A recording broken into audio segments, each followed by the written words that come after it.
Hi, everybody. Good evening. Michelle, I am doing good. Welcome to Case by Case. Julie will be joining us shortly. I told her I was going to hop on a little bit early because this is the first live that I've done post surgery. The surgery went good. Welcome in, everybody. If you're new here, I see a lot of familiar faces. That's why I'm talking casual. But yeah, thanks guys for all being here. Julie's going to be here in a minute. We have a lot to talk about. Yeah, surgery went well, and I was not anticipating the pain. I feel like I've been in a car wreck. So the first 3 days, I did not get out of bed. Yesterday, I got up and moved around a little bit. Today, I've pretty much, well, truth be told, I have not been to sleep. I didn't go to bed last night. I took the laptop to the bed with me, working on the marathon. Very bad idea. Got into some docs that I hadn't looked at for a while, and the brain just started going. So I'm like, Quester's 5 hours ahead of me. I'm like, I haven't been to bed, but I'm wide awake. And him and I are going back and forth. And by 7 o'clock this morning, I said, you know what? I'm up. So I've been up. Thank God I was. I got a lot done today. After the live tonight, I'm going to crash. And I've got a lot of stuff lined up, really fun stuff for tomorrow. I don't want to say fun stuff. I mean, we are talking Delphi here. It's, guys, I'm not overdoing it. I promise. Like I'm planted, like my ass is planted. It really does hurt to move around. It's either play on the laptop or watch TV. So it's honestly it's kind of worked out great that I was bedridden and I have like my little TV tray, my little Yorkie beside me, and I've been working away. So it's worked out great. How have all of you guys been? I haven't seen you for almost 2 weeks. I think it's been 2 weeks. Thank you, Michelle. I got your monthly little gift. Thank you so much. It's so appreciated. It's getting stashed away. So you know what? So what is really interesting is that I just want you guys all to understand the purpose of the marathon. I don't think I've expressed this opinion. Oh, thank you, Trinity. Today's the first day I've done my hair and put makeup on. Thank you. Is because, the oral arguments are coming up and I'm watching all these other cases unfold and I'm going, okay, why don't we have the movement behind this case that we see in other cases? So the marathon is not going to be like a typical Delphi vault. It is going to be a timeline driven third-party suspect. And I had started the presentation about 2 months ago, and I literally, I think Saturday afternoon, I scrapped it and started all over again because I know you guys are tired of seeing the same old slides and the same old screenshots. So I redid everything. It's all going to look brand new. Lots of different information, lots of, I went kind of like and organized all my files. And I came across some stuff that's, had me really, like last night, going through the unidentified phones at the crime scene and how they correlate with the movements that day. That really kind of kept me up. So I'm running like times through my head and I'm going, okay, you guys will find out. You'll definitely find out. Hey, Mother of Dragons. But yeah, I mean, anything new with you guys? Are you guys all going to be able to listen tomorrow starting at 11 a.m.? I have a great intro set up. And then I have a great guest that's coming on around 12 o'clock. And then we're going to slide right into the presentation. And then I have a guest coming on Wednesday. Quester will be, obviously, he will be in and out, because he's across the pond. And Friday, I really think we're going to get into the odinist stuff. And can't make any promises, I might have a special guest for that. And then Saturday, it's going to be all miscellaneous. I don't think I'm going to cover the trial. There's just not enough time, and 4 days at like 4 and 5 hours a day. I think come Saturday, I'm going to be needing a break. But I think you guys are going to enjoy it. And if you don't get to watch it live, you can watch the replay. So yeah, that's the whole purpose, Scott LaFair, is basically sharing this everywhere. Like if you're a part of true crime groups across platforms, not having to do with Delphi, and it's all different mixed cases, share the marathon, because it's going to be a really good way for people who they're familiar with the case, like, oh yeah, those 2 girls on the bridge. Well, there's more to it than that. And if they think that, they could dig their claws into the corruption in the Karen Reed case, they haven't met Delphi yet. And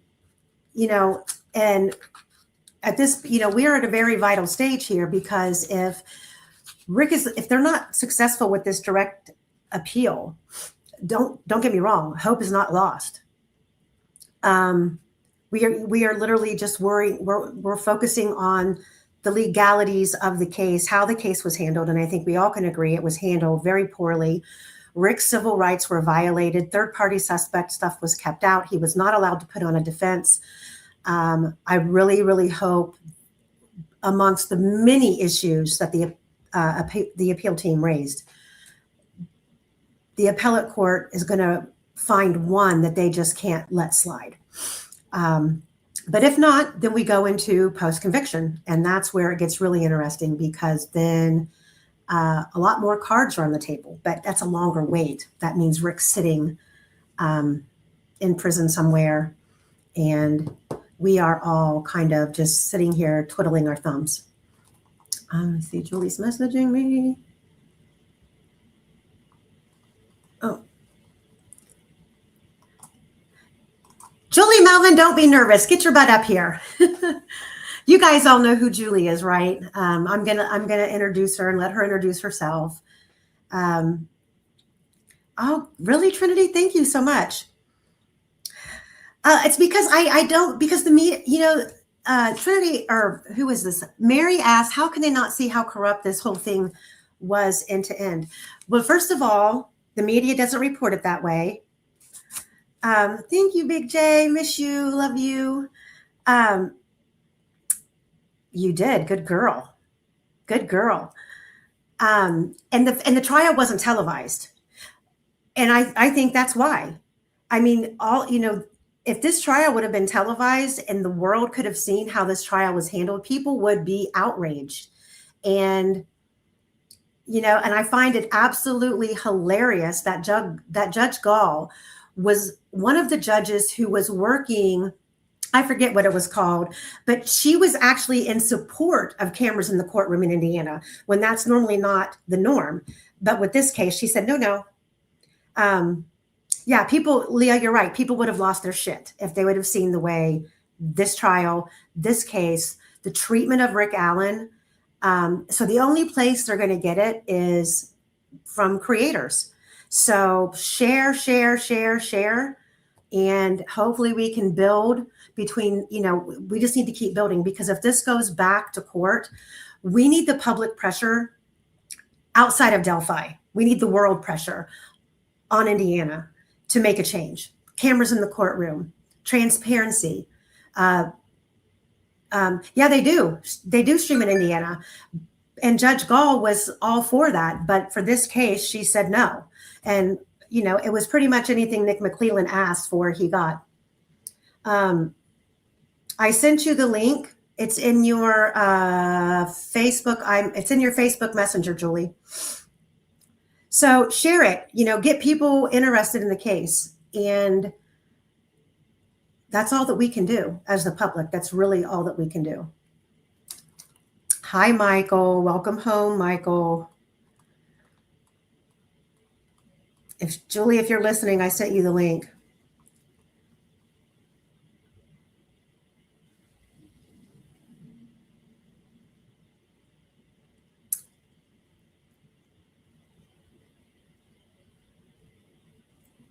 Good evening, everybody.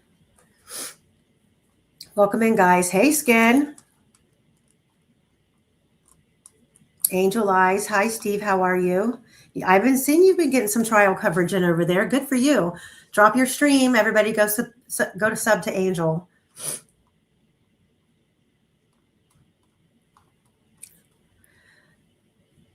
Hey, critical thinker. So yeah, last year, oh, come on now. Nope. Last year, for those of you followed, hey, Shaboogies. Last year when I was in Delphi, me and Cherie, which Cherie's going this year with me. This will be her and I's third trip to Indiana. She was very much a part and still is a part of Ashley's case. So every time we go to Indiana, her and I will go visit Ashley. And because we're from out of state, we get a 2-hour visit. So, but last year, Julie and Critical Thinker and me and Cherie spent like a weekend together going around the trails, driving routes. I mean, we had a really good time. And Michael Osbrook joined us for a couple of nights. We had a great dinners. It was a good time. And I'm looking forward to it again. You ready? Hi, there she is. Hi. Can you guys hear me okay? Uh-huh. Okay, because I have this lapel mic and I'm trying this. I'm not sure if it's going to work. Yeah, I can hear you good. Can you guys all hear her okay in chat?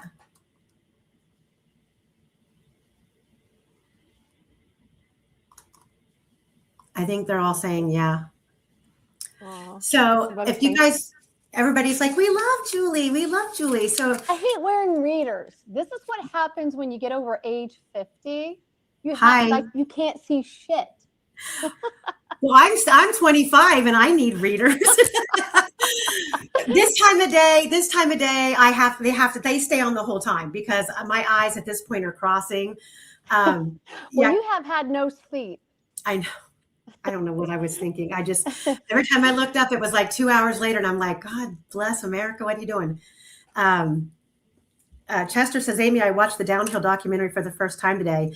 Found it interesting. One of the searchers found the girls by zooming with their phone. Seems fishy.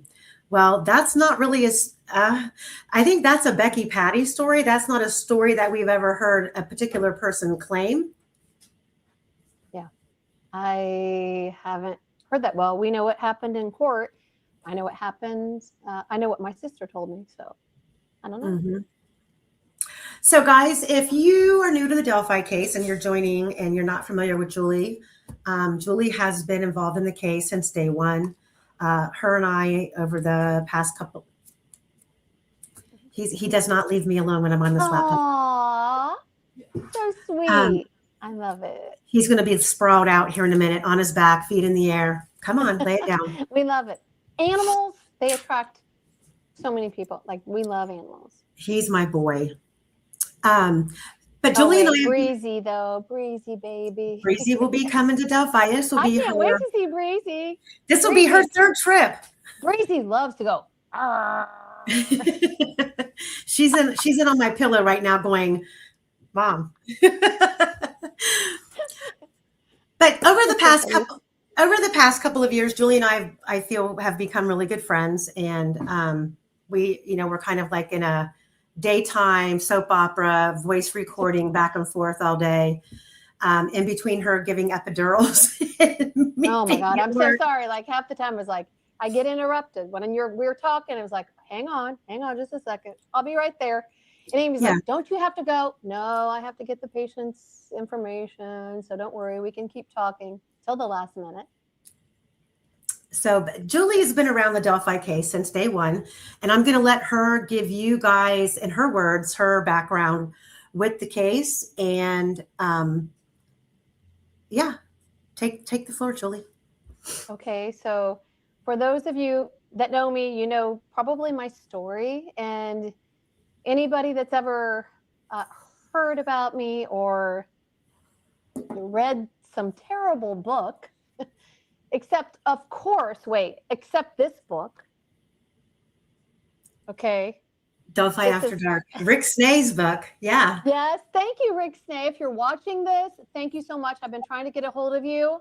I don't have your number anymore, but thank God for very intelligent men that can recognize me for who I am and my worth. My husband did read this already. He read the whole thing.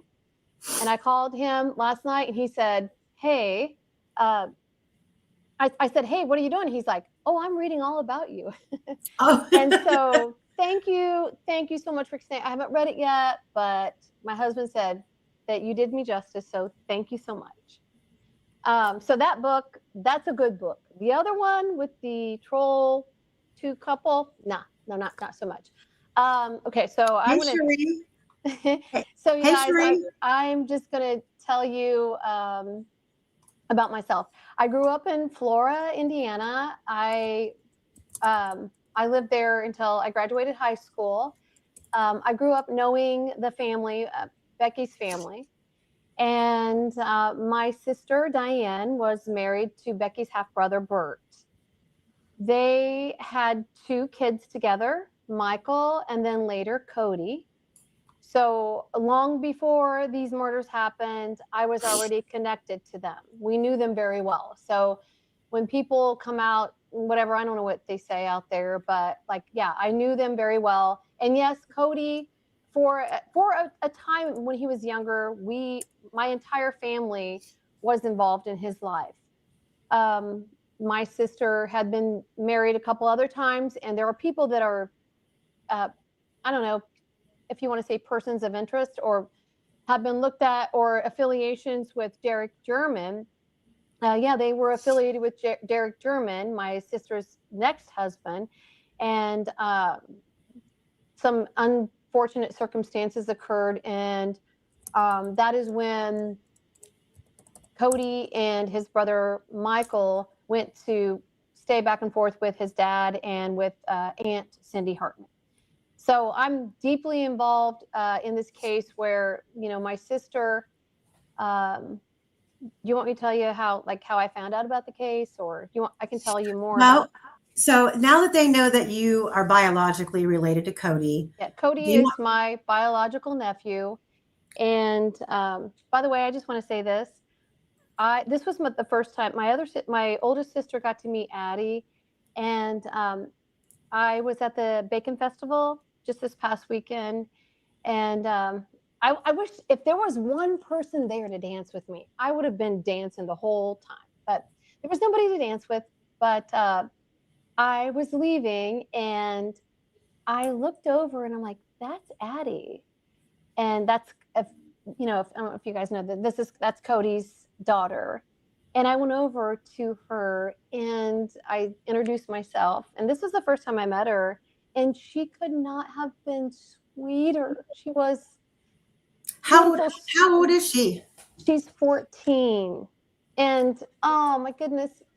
I said, I am Grandma Diane's sister, Julie. And she just went, she's so cute. She looks like, and with all due respect, she looks like this little Disney character. She went, and she hugged me, and I said, I am your daddy's, Diane is your daddy's biological mom, and I'm her sister, and I'm so happy to meet you. And she hugged me again. She is like the epitome of innocence, sweet, sweet girl, and I am hoping that I can have a relationship with her. I want them to come to the cabin. I have a lot of hopes for that, and it was wonderful. It was wonderful to meet her. So are you on speaking terms with Cody at all, or no? I hadn't spoken with him for a while, and I can't tell you why not. There were a lot of things going on in my life. I was going to school for anesthesia. I had no idea that Cody had this issue with his dad, had gone over to Mike and Becky's, and then that there was this going on where Mike and Becky were asking my sister if they could adopt him. And the reason that they were giving my sister was because insurance, if he got in an accident We can't sign for things at school. You know, and obviously he got into a lifestyle where my sister couldn't provide for him. His dad couldn't provide for him.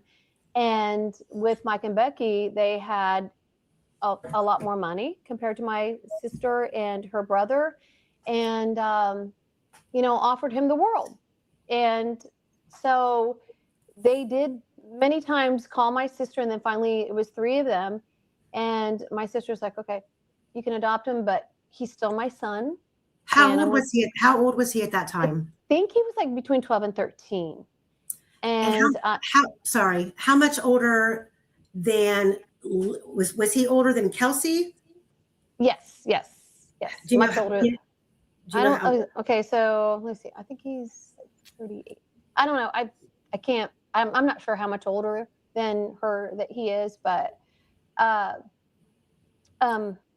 okay. So let me go back to so my sister said after the 3 of them called, it's like, okay, I'm just going to tell you, okay, you can do this if you really need to for insurance and that sort of thing, but I'm not giving you up as my son. I mean, you are my son.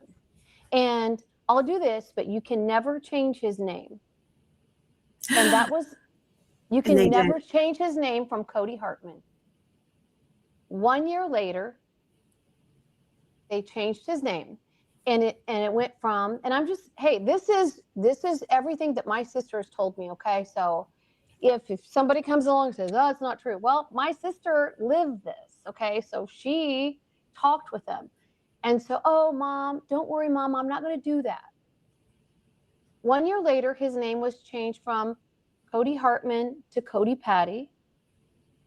And that was never supposed to happen. And then he went from calling Aunt Becky and Uncle Mike to Mom and Dad. Now, he still calls my sister Mom.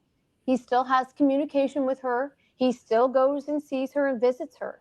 As a matter of fact, when all this happened, you know, like my family had like Diane would bring him to like Thanksgiving, you know, with bring Cody to Thanksgiving.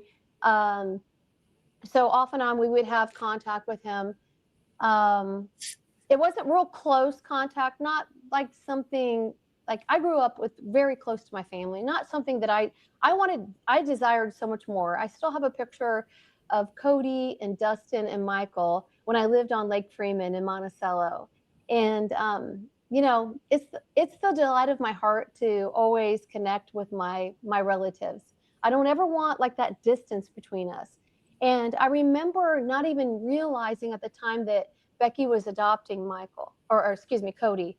I was just finishing anesthesia school, and I was in what they called Ellis Ayres. I think it's called, I don't even know what it's called anymore. What's it called now? It went from Ellis Ayres to, somebody can tell me online. Anyhow, I was there, and I was there with my mom, and I saw Becky, and I'm like, oh my gosh, how are you? And, I wanted to hug her, and I went to hug Cody, and she was kind of in the way. And then, this is the time that they were adopting him. And so I kind of went around her because I wanted to hug Cody. I felt like a little bit of like, there was there was this distance between us, between Becky and I. I didn't understand what was going on at the time because, I had a lot of stuff going on. I just tell people I grew up very poor. I didn't think that I could do anything in my life, like because I didn't have any money. And so when I actually finally began my career, I was all in. And so it's not that I ever ignore my family members. And I never was asked to take care of Cody.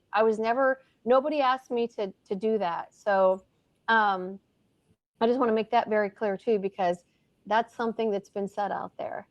But that's when I kind of learned all that about Cody being adopted by Becky and Mike.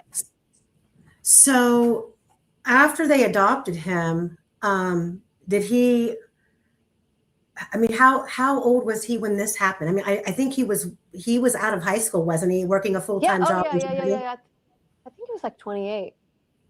I somebody on Oh, I know he's somebody on here will know better than me, but I think it was like 28. Yeah. he's that much older than Kelsey. Mhm. Because Kelsey had just got her driver's license not It's long like before that happened. 17. Yeah.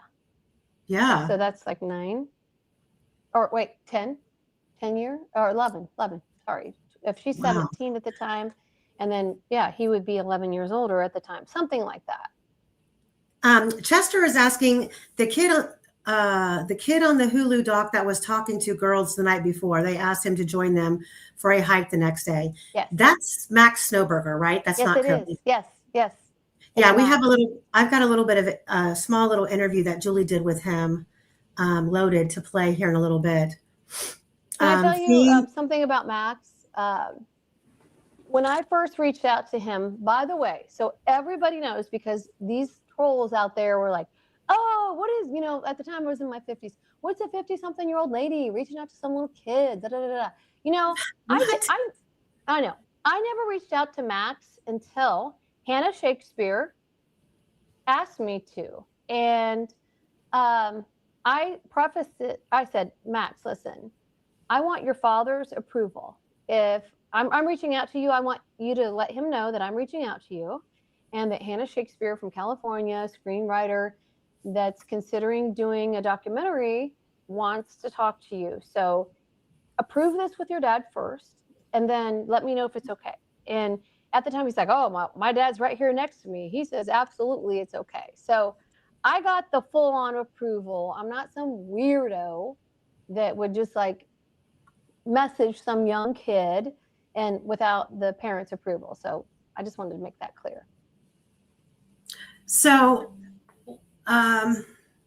closer. So when this all happened, up until this happened, you had a, if you did run into Becky, you guys would be cordial, and there wasn't any kind of like mixed feelings between you and her or Mike or anything. It all came like you got one that's trying to stick their head into this one right here. Look. Let me see. Cute. I love it. He is adorable. This is where he's at every day. It's getting to be a habit. And I'm like, and I feel bad pushing him away. That's sweet. I love it. I love kitty cats. No, I hadn't seen Becky for years. She grew up in Bringhurst. I grew up in Flora. We knew her. Of course, my sister, she was 15 when she got pregnant with Michael. Had him when she was 16. Had another child in between, and then had Cody, I think, by the time she was 18. So boom, boom, boom. It was fast. We didn't have that much interaction. I think Becky ended up going to Delphi. So, but we knew each other's family. We knew each other. So it's not like this is a total, like, I just randomly got into this case, because I want to make it clear. I am not a true crime person. Sorry for all those that you are. Hey, I admire that you guys do that. It's a lot of, mind control kind of stuff. But this was very personal to me. Also partly because I lived in Delphi. So I grew up in Flora. I lived in Delphi. I lived in Randy German's rental house with my boyfriend. Sorry, I lived in Sin, folks. Okay. So I did. I have a question for you. Is Tara's, did she have, was Patton a name of hers for a while? I can't not, that doesn't sound familiar. Okay. I don't think so, but somebody else might know. Going through my stuff, I came across, and it just seemed like an odd, it's a screenshot. And the person who made it, I thought was Tara German. Maybe she was married or something. Okay, but never mind. Well, so I was in Delphi. I lived with my boyfriend in Randy German's rental house. And when Brad German, I knew Brad German through my boyfriend, and loved him. We hung out all the time. We were at Ben's Tavern on the corner next to Pizza King. I'm not even sure what's there anymore. That was where everybody hung out in Delphi. Okay. So we hung out, and when he was going through a divorce with Becky, he's like, I have to go somewhere. So he came to live with me. This is Brad, which is Libby's grandpa. Okay. Libby's grandpa. He came to live with me, and he lived there for, I think like 3 to 4 months, maybe a little bit longer, which was fine. And I've always felt bad because he's like, oh, I'm just going to sleep on the couch, And I'm like, no, you can't sleep on the couch. And I will tell you something about Brad German. A great big teddy bear of a guy. Tough ass, like, don't mess with me or you're going to pay. Mm-hmm. Which I love that about him. Like, and this is Derek's dad. Yes, Derek's dad. Okay. Yeah. Okay. Derek and Tara's dad. Yes. So Libby's grandpa, and he was known to get in a lot of fights when he was younger, like when I was, connecting with him, and he wouldn't let anybody mess with him at all. And so when he was living with us, great guy. I love Brad German. And Tara and Derek, he would bring them over because he would get his visitation, and they would come over. They were little kids. And I'm like, I'm younger at the time, I'm like, I don't know, 17, 18 years old. But I'm hanging with the kids, and I'm taking them out front in this tiny little yard and playing with them and just trying to interact with them. I know they felt a little awkward at the time because it was like, they didn't understand what was going on. Right. And, but they were still so sweet. I love kids. They were just beautiful. So you kind of got to watch Derek grow up, basically. Yes. And what was that like to watch? Was there a switch in? I mean, did you hear or see or know? We know that a lot of it's not rumors, but a lot of it's been removed from the internet. So proving things, it's very difficult, conveniently how that happens. But what do you know about Derek in, his early 20s? I'll say that I don't know very much. The only thing that I know is from my sister Diane. Probably during that time was when I was in school. So I can't speak to that, but I do know that my sister, when she got involved with Dale Babcock, I remember her coming. I lived in West Lafayette, and I remember her coming to my house, and I could see some changes going on. And, I literally, I had no idea that, listen, I'm just going to say this. My sister has fully recovered from her past. She's a Christian woman. She's not the same person. But at the time, just remember this, people that have trouble, you can overcome this and you can become a totally different person by the grace of God. So she found Jesus, and her life has significantly changed, and she's a much better mother for all 3 of her kids, Michael and Dustin and Cody. So, but at the time, I had no idea what was going on. I was naive. She would call me saying she'd moved down to Georgia. She was with Dale Babcock Sr. There's Dale Babcock Jr., that, and he's married to Michaela. They were. I don't know if they still are. They have a child. It was Michaela Hartman, and then it turned to Michaela Babcock. Yeah. And so when my sister was with him, she was really struggling, wanting us to help her, would call and say, I think I'm being drugged. I have people following me, that kind of thing. It's kind of a long story. I didn't have any idea. I asked, I'm like, are you sure you're not being drugged? Are you kidding me? What's going on? And within 2 weeks, I got a phone call from an FBI agent. And so we went down to testify for my sister. Dale Babcock Sr. ended up going to jail, and my sister was given probation. However, one thing she did wrong was to take cigarettes, which is like, oh my gosh, really? She took cigarettes to Dale in jail, and that was a violation of probation, and she immediately served 2.5 years in prison in Georgia. Hey, Radar. Hey, Radar. Hey. So what happened after that was after he got out of jail, he went to live with, now I want you guys to really pay attention to this, Dale Babcock Sr. and Jr. After they got out of jail, so this is 20 years ago, he served 5 years. They went to live with Derek German at the Samuel Milroy house. Okay. Oh. So this is when, okay, remember this, Tara was married to Josh Lang. Dale Babcock Jr. and Sr. are both living there. Kelsey and Libby would go there to visit. Hey, look, Junior was a cutie pie, you know, especially for a younger girl, crush and that kind of thing. So this kind of thing was going on. This whole with Josh Lank, with, you guys know the whole drug thing, right? So I don't know how much you want to get into that. Was Scott Callis involved over there at all? I don't know enough about him. The only thing that I know about him is from, there's 2 Daniel Pearsons. I know from the Daniel Pearson that was on meth and went on to Anthony Greeno's show, which I had a conversation with him. And he told me.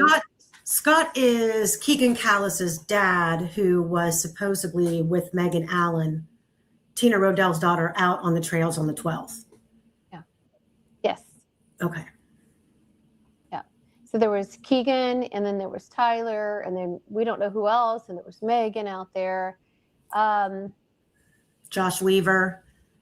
Well, I think that he was, I don't know if he was driving or what, but the way that I know for sure that they were all out there was because I got a call from Steve Mullen.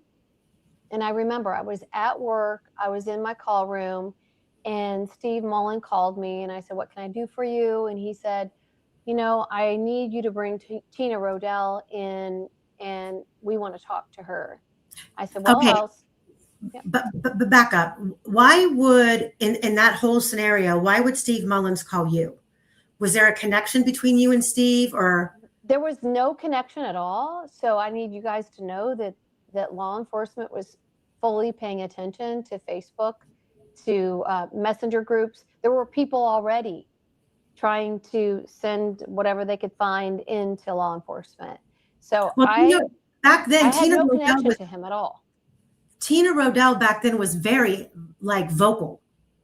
Yes, because she wanted to save her kids, and she did not care what repercussions came for them, because it didn't matter. She was going to save their lives. So if they went to prison for X amount of years, she didn't care. She wanted to save them. And I know her personally. I've known her for years.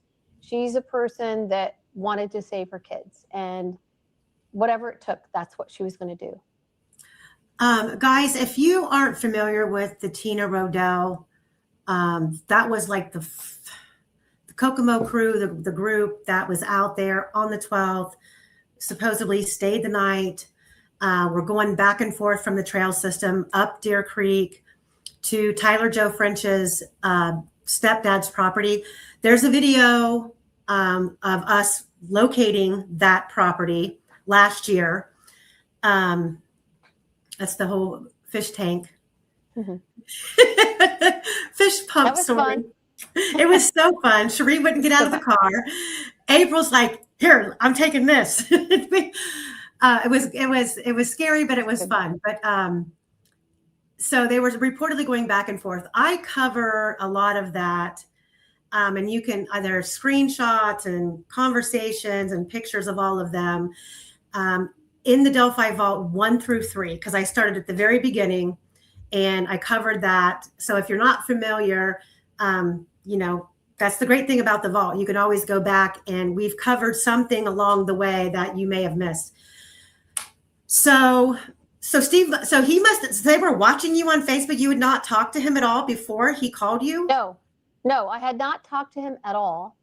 And I got a call, and he called me. I was at work at the time, and he called me and he said, "Hey, I am just asking if you would connect me to Tina Rodell and have her come in to the office." And I was like, well, I don't know how much influence I have over her, but certainly I'll try to. And I said, wait a minute, you know that her daughter and Tyler French and Keegan Kelly, they were all out there, right? Oh yeah, we know it. And he said, well, I said, well, you talked to them, you interviewed them, right? He said, yeah, we interviewed them, but he said their testimony is no good. And I said, why? Why not? And he said, because they were so high on meth that we can't use their testimony. And so I said, can I just ask you, are you certain of the time that they were out there? Because Tina was saying, you know, she was sharing her text messages, and I work on military time because I'm in, you know, medicine. And so I kept telling Tina, hey, this time is the day prior. And Steve Mullen did confirm it. He said he got the video from where they were, which was, what's his name? Combs house. Yeah. He said, yeah. we got it. We have the video, and it was from a deer cam. Deer cam. Yeah. That maybe we took, I don't know. And it was from the deer cam. We thought we had struck gold. We did. We really did. And he said, you know, so yeah, so we have that, and we know it was the day prior. We have confirmation. And so when it was the day prior, so because we can't use their testimony because they were so high, which I was like, oh my God, you could commit a crime, be high on meth. Like, let's say I'm a cartel. I'm going to be like, kids, I'm going to pay you $5,000 a piece. This is just hypothetical. I'm going to pay you $5,000 a piece. Okay. You ready to do this? Oh yeah, we're ready. We'll do it. And then I get them super high on meth where they're bugging and, you know, rash and all that kind of crap. And I say, okay. And you get them early on, you go do this. And then you don't remember it. You get it interviewed by the police. And that's it. They have. Well, Tina, so Chester, I believe Sheriff Lesenby has already left the department. Did we lose Julie? Oh, there she is. I believe Tobe has already left the department. He's moved on, and Liggett is sheriff. So I've heard grumblings about what went on behind the scenes there and why he left. You know, just some discord. But yeah, Tobe is no longer there. But Tina Rodell is the one who wrote down the license plate number on the window, it looked like with lipstick, of the white Dodge Dart that pulled in her driveway. And she called me. I have a lot of screenshots that I've kept, and then I actually ended up sharing with some people because I actually, you know what? Hold on. I have them all in a PowerPoint, but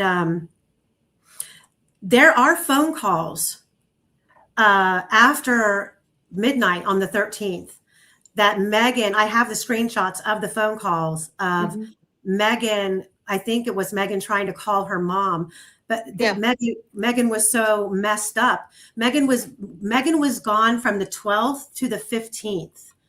And I guess when she came home, she was in really bad shape. Oh, Tina said that she was going to call 911. And she's like, no, she said her skin, she had what they call a meth rash, which I didn't know what that was, but she's like, no, she had been gang raped like by multiple people. And so this was kind of like a threat or whatever. And she had this meth rash, and she's like, I'm calling the ambulance. And, you know, Megan's like, no, you're not going to do it. You're not going to do it. And then that is when Megan's like, no, I've left Keegan, I'm done with him. I took all my stuff. So that's when she showed up, was like on the 15th. And she showed up with all of her things. And she handed over the infamous earrings, okay, Yeah. to her mom. And she's like, Mom, I just I don't know what these earrings are, but they don't belong to me. And I kind of feel, and she's the one that told her mom, I think these might belong to Abby. So I have, people, if you've been in this case from the beginning, you've seen the earrings. I had them for years, untouched. And Tina had never touched them.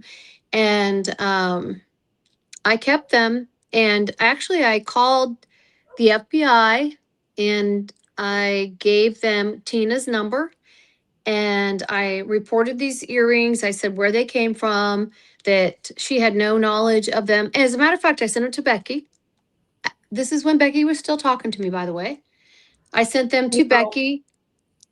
Oh, just really quick, April, do you see this cup?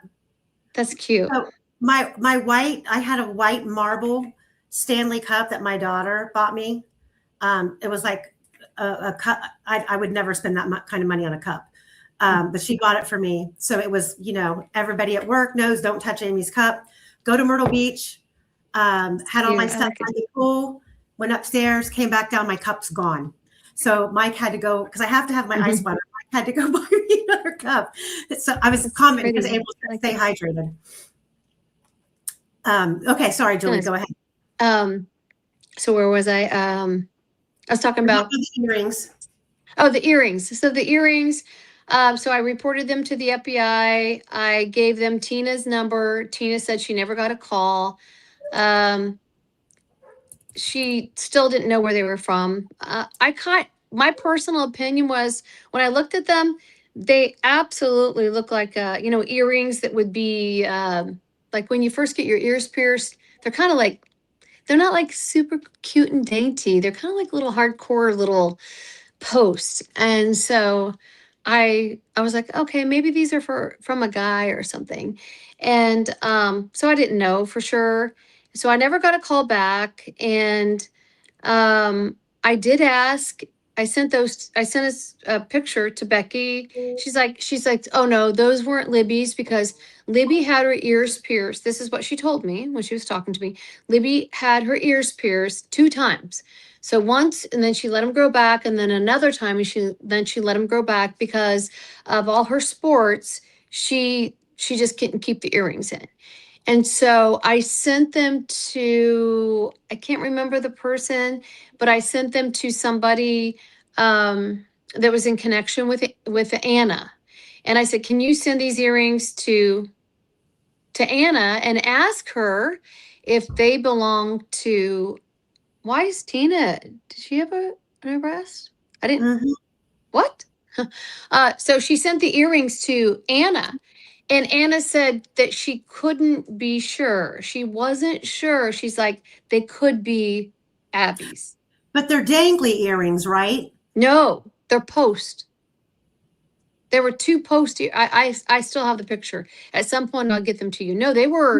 Yes, they were post earrings. They were. You know how you have the little gold around it, with looks like a diamond, and then the other ones were like silver that look like a diamond. And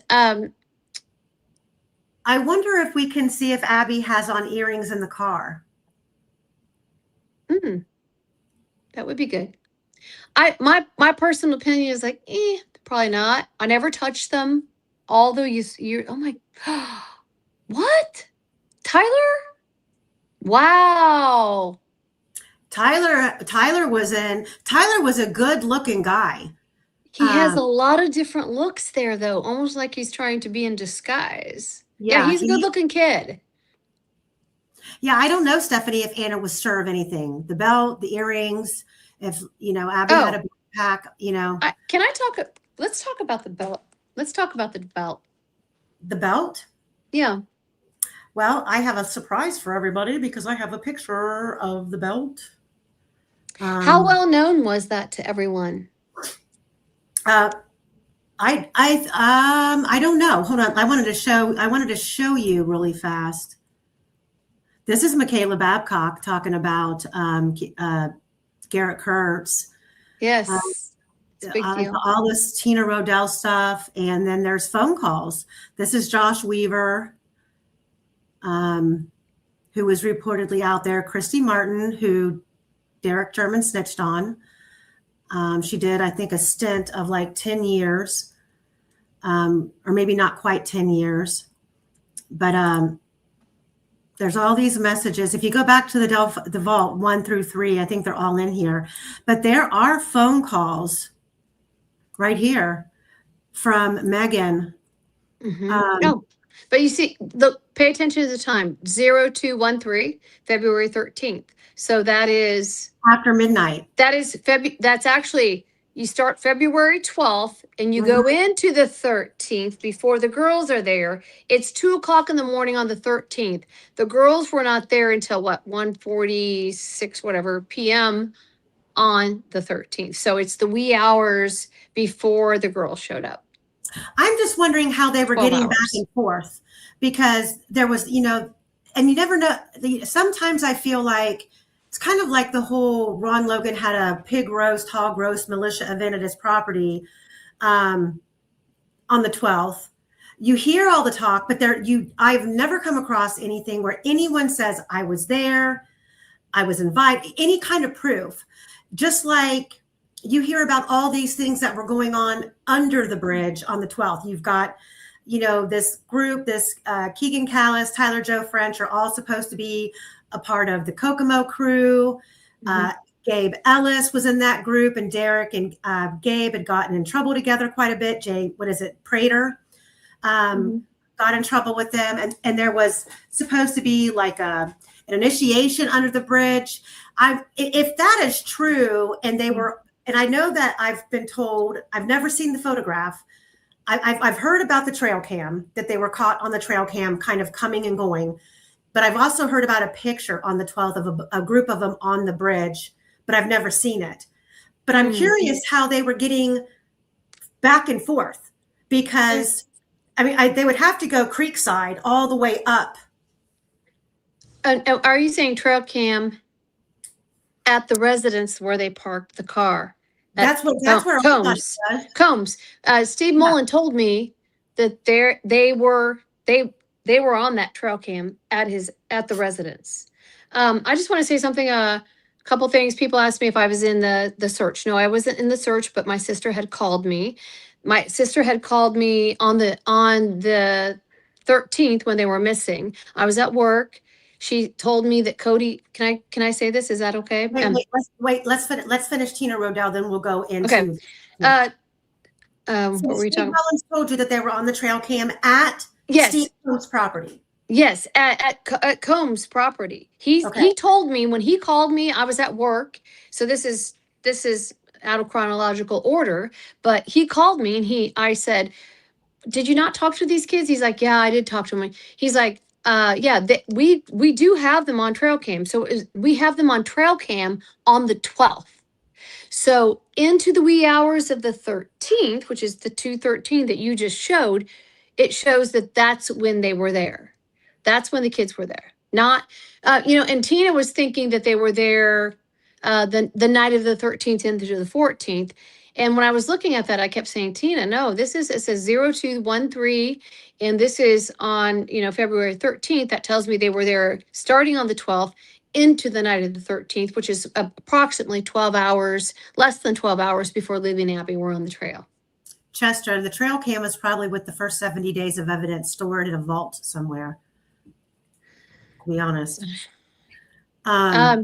So I wonder where, so if Megan was with this group and they left on the 12th, but she wasn't returned home until the 15th, I wonder where they were staying, because you've seen that place. that wasn't even I don't even feel like it was a house. It was more like a hunting cabin or something. Tina told me, I said, where did they go? She said they went back to a hotel. And that is where she got the hot shot, whatever, and all this, like the meth rash. I don't know. I don't know about that. Stuff like this meth rash. She said she had a rash all over her body. and that's where she got gang raped. And then she was returned on the 15th to her house.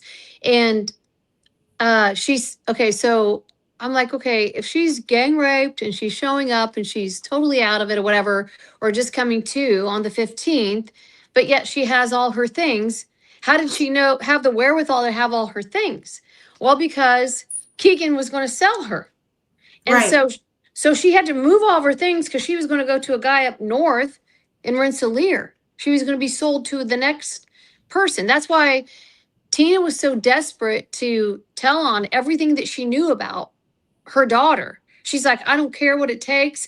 I'm going to tell you everything I know. She's being trafficked up to Rensselaer with this other guy. This was the whole process of the whole drug situation. This is how it works. She was eventually sold to someone out of state, right? And Tina had to go get her. I don't know if it was out of state, but I know the first place that Tina told me was up north, outside of Rensselaer. Okay. So I knew that, and and she was upset with her mom because her mom is exposing all this stuff, and it's like, you're risking getting me killed. So they had they were in a cat fight online, and Tina didn't care, and she was very open about it. When you see this stuff when they were going back and forth, she didn't care. She was trying to save her daughter, and she was hoping that somebody could step in. And no one did. I mean, even on the 12th, she called when that car left, the car with the paper plates that she wrote. I mean, she was diligent enough to know something's up here, and she wrote down the tag. Yeah. And she called Tobe Lesenby and said, hey, I think they've got drugs in this car. They're going out to Highbridge. Tobe did nothing. And they did nothing after the fact. She told me that this guy came in, and she said I said, why did you take a picture of her car or his car? And she said, well, he came into my house, and she said, he just stood there and he looked at me, and it was a very nefarious, like, she goes, something in my gut. It like, I knew something was wrong. And so I went to the back room and I saw him, and he was putting some backpacks and some stuff in the trunk. So that's when you see that picture of her looking out the window. She said, this guy was bad. That's all I knew, is he was bad. And the kids were going somewhere and hooking up with this guy.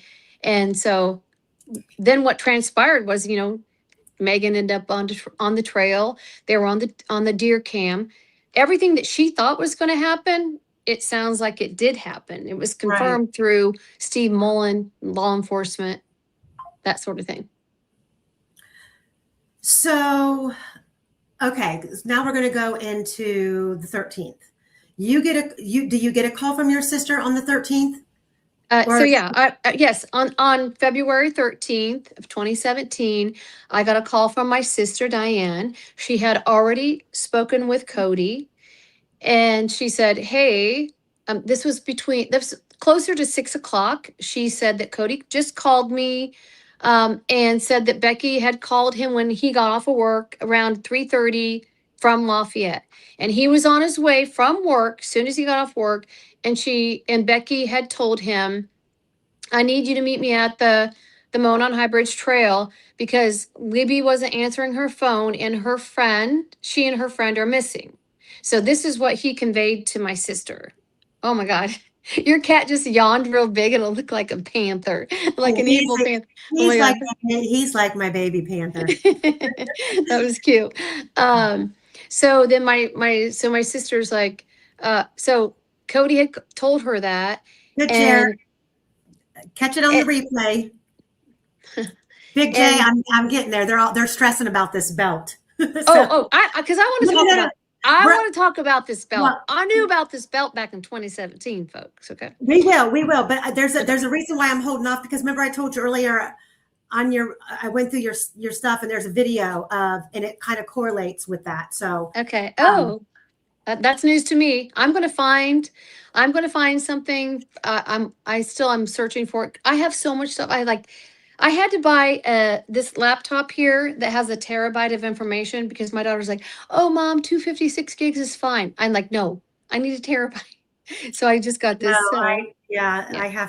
I'm going to have to break the bank and get one. Cause It's- this is a new laptop, but it's the Delphi stuff. So where were we on? So we were So talking. on the 13th, Mhm. your sister called, said that Cody was on his way home from Lafayette Yes. around Yeah. 3:30. Yeah. And I said, Diane, I'm like, Diane, why is he calling you? Because she's like, well, there was a call at 3:11 and 3:13 and, Derek's there, can't find, I said, Diane, it's 15 minutes from 3:15 to 3:30 or whatever. I'm like, if Lauren was out on a trail, you know how their phones die or whatever. Why is he panicking? She's like, I don't know. He called me and he told me that Becky said to meet him at the trail and that Libby wasn't answering her phone. And so I'm like, didn't Tara and Cody ride to the trails together? I don't know that because he told my sister that Becky said to meet him at the trail. Maybe not. No, Maybe not. well, according to after the fact stuff, Becky said that he met her at her house and then they rode to the trail. But he had told my sister that Becky had called him. He had just gotten off work at 3:30 and come to the trail, which in my mind, I will say this. I don't know about you guys. I just think that like 15 minutes of somebody not answering, I'm not like really that concerned. Like, yeah, okay, whatever. I'm not calling, my next of kin or anybody else. Say, oh, we got to go look. However, if you have people in your family, and I'm not doing this with all due respect, okay? So I'm not trying to like put people down because skeletons in the closet and that sort of thing. Because look, my sister was involved in this stuff before too. So, but Derek was doing drugs and dealing drugs and doing all this stuff. I think that the Patties knew enough that like if these girls are missing, it could possibly be because there were some federal court ruling that some trials coming up that Derek was supposed to testify in. And I actually got some information. I got something sent to me back in 2017. And what people didn't know was that the FBI wasn't going to use his testimony, but he was set to testify in some federal cases that were against the cartel. And they can come against that all they want. I know it's in the documents. So we have access to it. So I'm speaking, people can't say, oh, I'm going to go after you for defamation. Defamation means that you're not speaking the truth. If I can prove the truth, then it doesn't matter. So I'm just going to tell you this because I think it's really important to the whole process of what happened. So if that was occurring, possibly that information may have had something to do with this whole case to begin with. Well, and what's crazy to me is, the whole more wholesome than Val persona that Becky puts off, and they knew what Derek was doing.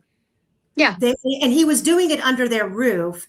And, she told, she was taught, when you listen to her give the interviews, Derek got up, made him pancakes. He would take Libby and do all of these things. And Derek lived with us. But on the 14th, when Derek was interviewed, he did not give the 500 North address. He gave the Samuel Milroy Road address as his address. So it's like, why did Becky feel the need to make him seem, you know what I mean? It's just one of those things. Like if he's a grown man. I'm not going to tell reporters, oh, he lives here, knowing damn well he doesn't. It's just I'm aware of what I need to protect and what story I need to tell. That's how I see it. My take on this is that Becky grew up in difficult circumstances, and she actually has been a protector. So I'm going to compliment her for trying to help other people. Her, people in her family. Where she differs with me is I don't care if you're my own kid. If you did something, I'm not going to like broadcast it to the world, but I'm not going to try to hide it. I'm going to say, you know what happens? Crap happens. And And it does. We're not perfect people. It is what it is. You can find it in, the docket, and, we go through certain things in life. But I think that she created her own bubble. I truly believe that's why Cody calls her mom and called Mike dad, when he knew that. It's weird to me because my husband's brother lost custody of his kids, and the two girls were adopted by his sister, and they still say, Aunt Michelle, Uncle Sam, whatever, and they know who they are.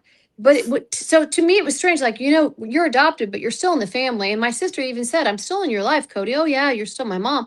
So it was weird to me that this creation of somebody that you really weren't, that doesn't sit well with me. But Like, it doesn't sit well with me either, knowing that they sat hand in hand with law enforcement, mhm.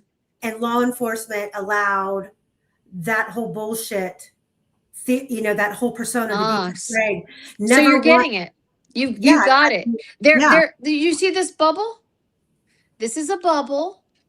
And they're all in it. Don't penetrate it. And if you do, every little troll that has connected themselves with, who, will come after you. It's like, this is my life, and I don't want to look here, there, or anywhere else.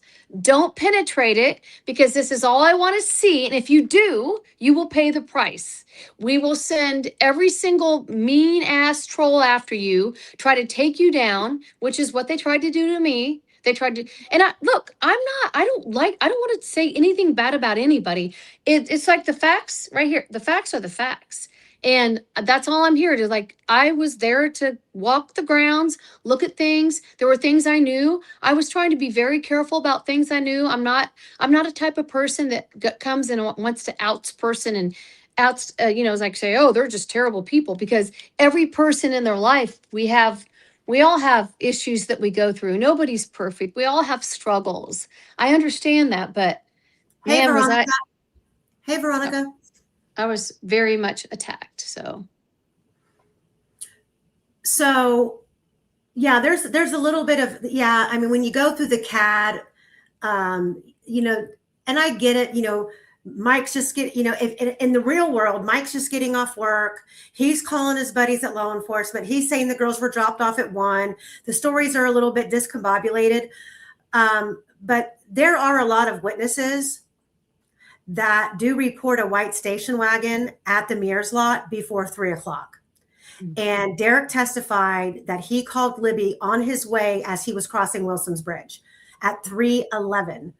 And Daniel Pearson, Shelby Hicks are 2 people who claim there was a white station wagon there. And there's a couple other drive-by people who say there was that's very bizarre. And we know that Tara showed up, got in Derek's car. Whether Cody drove himself, or that really is insignificant. But Kelsey was at Bree Wilbur's, which is literally a 10-minute walk, because she lived right there by Derek. Yeah. Near San Memorial. I don't even know. Yeah. It's just down. It's just like down over the now red bridge that used to be a light blue. Yeah. You just go down there and you follow that, and it's not very far from there. Yeah. It hurts to move. Hey, by the way, did you tell your audience, like, you're free and clear, and no, congratulations. Oh my God. It's praise God for, like, things are clear. You can tell them. My doctor contacted through my chart stuff, letting me know that all my biopsies came back benign. So that came in this afternoon.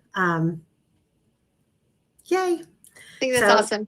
That's done awesome. With it. Somebody, hey, I think it was Critical Thinker. Somebody said, hey, anybody that tried to tell the truth was attacked. And, I've never, I will say this. I've never been bullied before this case, I was never bullied in my life. I didn't even understand what that meant. And the more that I was trying to find the truth, the more people were coming after me. And listen, it's like a diabolical mind thing. It's like this mind game. I didn't understand any of it. I'm like, what in the heck is going on? Like, I'm trying to uncover the truth. And even for the first 6 months, Becky Patty was talking to me. And then after that, like, I became like arch enemy. I became like the most evil person in this case. And I'm like, what in the heck is going on? And the more that I pursued the truth, the more that I became attacked. Like, people tried to take my job. They called my job. They called the FBI on me. I mean, think about that. They called the FBI on me. They called ISP. They called Carroll County. They called my organization. Like, so they called the Indiana State Board of Nursing, because I fall under that as a nurse anesthetist. They called. Well, Sarah Elrod Osbrook takes accolades for that. And I have like a lot of, so just so you guys know, I have every video of these people coming against me. Like, there were like literally, I was so distraught. Like, I'm like, what is going on? People, like, my driveway is very long. And people were sitting at the end of my driveway. I was told if I walked out of my house, I would be beheaded. Like, are we living in the Islamic State? I was told that I better not show myself in Indianapolis or it was over for me. I had to have security at work. Hold on. Hey, Veronica, I'm going to put you in touch with her. Okay. So, so then I decided, like, I can't do this anymore. Like, literally, I was so distraught. And so I thought, I'm going to get a order of protection against this chick. She had 50,000 followers on her YouTube. And at any given point, there would be 5,000 people, strangers, that were putting this crap out. And okay, and what it was about was Kelly Brown asked me, would you give her an interview? And I'm like, I don't even know who she is. Let me look her up. Yeah, she's not exactly the caliber of person that I would associate with. I'm sorry, I won't do it. The next night, Minivan Traveler said, would you give me an interview? And I said, sure, I'll give you an interview. And I was talking about Max Snowberger on there, and he was telling me, he gave me information about Libby, saying that she was talking to some guy and that what he told her and all the whole thing. And so the next day is when the attacks started, and it was so bad. Like, I'm like, I got how long after the 13th did that start? It started in 2018 into 2019. So it was like over a year later. It was because this chick decided, she's like, she's funny. She was funny. She's kind of like, she put makeup on and she's like, she went through a Roux-en-Y, did the whole weight loss. That Sarah. No. This is Katie Roby. She runs the Delphi group or whatever still. And by the way, she's still trying to cause trouble for me. But this is somebody that Becky Patty aligns herself with and is fully fine with associating herself with. So just keep in mind. No Smoky Mountain Robin. Sarah Osbrook is not related to Michael. No, they're not related whatsoever. But Katie Roby, when she came after me, she actually had the family. She had Tara, she had Amanda, she had Tara's former lover coming after me. She had Becky coming after me. I have all the screenshots from all the YouTube videos.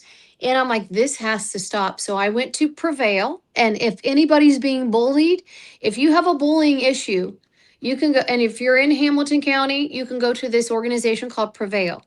And so I went there because I wanted to get an order of protection to stop this. Like, I can't take this anymore. I can't worry about going down my driveway and having two cars sitting there. I don't know what's going to happen. And so and people calling my work nonstop. They were trying to get me fired. They were like, well, how does Julie Melvin know these things? She must be violating HIPAA, which is so ridiculous. It's like, if you even know anything about this stuff. So I got an order of protection, and then I used that to send to YouTube, and then they have banned her for life off of YouTube. Thank God. Thank God. I represented myself. I played her stuff of what she was doing. I still have a stack this big. I have everything, and I have every single video. So if this ever happens again, I'll go right back at it. Thanks for the jewels, guys. Critical Thinker and Fan 2727. Okay, So Satan living here for sure. Sir, this is my notebook. It's mine. He's trying to lay on my notebook. He wants to touch everything I'm touching all the time, which I love. Most cats aren't like that, but he's just in my face all the time, all day, every day, right here, huh? Sweet. He needs a cat bed next to me. Do we need to talk about the belt before, everybody? Well, no, I'm going to make him wait. Okay. Because we're not there yet. The belt was found after the girls were found. So the night goes on. Did you get any updates through the night on the 13th about the girls not being found? No, my sister she called me. She's like, oh, they're going to call off the search. And I'm like, why are they calling it off? What time was that? Do you remember? It was like 10 o'clock, 10 or 11 o'clock. She goes, I think they're going to get ready to call it off around midnight. They're talking about it. And I'm like, why are they even considering that? Well, because they haven't found the girls yet, and they're thinking that they might have to call it off. I said, well, let me know. And I didn't know until the next day when my sister called me. She's like, yeah, they did call the search off at midnight. Now, I did talk to Becky, and I said, why did they call the search off? Well, they were concerned because it was cold. I'm like, cold? I'm not going to go inside a house and worry about myself when I know two girls are out there, and especially if they're hurt, all the more reason to be searching, because if they're hurt, they're in trouble. And I have it's in the vault somewhere. I'm sure Quester knows exactly where it's at. I have a screenshot from Kyle, who was out there. He's one of the first people to post. I think it was both Libby and Kyle. I want to say Smith or Radar will probably know. Oh, Kyle Smith. Yeah. Is that the one? Kyle Smith that had the Snapchat photo? Yeah. And it was like 10 something. And he said they were calling off the search. And Kelsey was in the comments, and she said, yeah, I'm going to be out there first thing in the morning. So some people were told as early as 10 it was being called off. So you you got the update that it was called off. Can we talk about what you were told the next morning? Yeah. What part? Start with what? I asked you today. Okay. So talk about what the call said, who called you, what was said. And okay, so my sister called me, and she's like, Julie, Cody just called me. They found the girls. And I said, and are they okay? No, they found them dead. And I'm like, what? How's that? Like, where were they? What? Wait, explain this to me. She's like, Jake Johns was searching. And I'm like, who is Jake Johns? Oh, that he's somebody that was with them. And like, he was their softball coach. I think I don't know if the wife or somebody was staying with him. So they were like connected. His wife worked for Becky Patty. Yes. And I don't know if she was staying with him or he was staying with him. I don't know what the situation was. So he was very involved because his name came up at the viewing by my sister. And so I said, Jake Johns. So she told me who he was. And I said, well, how did he find them? And she says, well, he was searching, and he was over by the edge of the creek, and he saw some clothes at the edge of the creek. And I said, okay. And so then what? Well, then he looked up and he saw the girls, or one of the girls. And I said, where was she? Who was it? She goes, I don't know. All I know, it was one of the girls. And I said, well, where was she located? Well,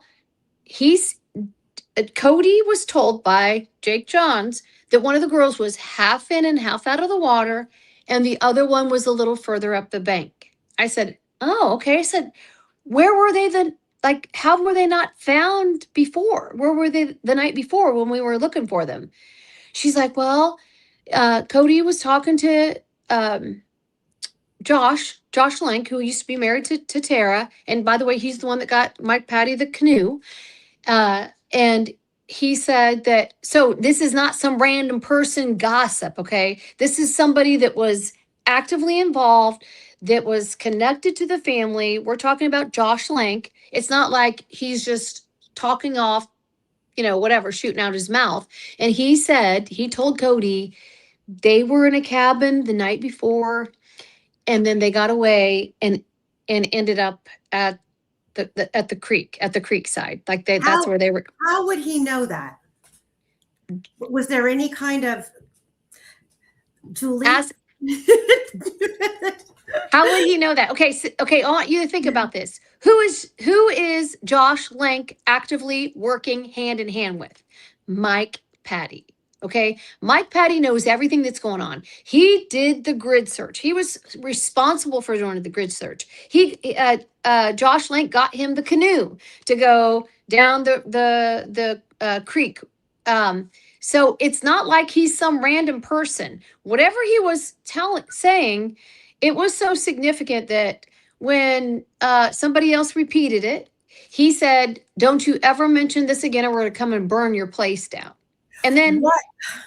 And now I think I do have a in radar. Yes, you guys know. And we have a screenshot of him saying that, and then it was never talked about again. The cabin was never talked about again. Is it the cabin? According to the cabin that we think, not to the owner says, hey, just for the record, my cabin was never involved in this, FYI. I've heard that story. We'll talk about that one because I'm still trying to figure out whose property that one. We need to go to the one property because you guys, there's so many dynamics.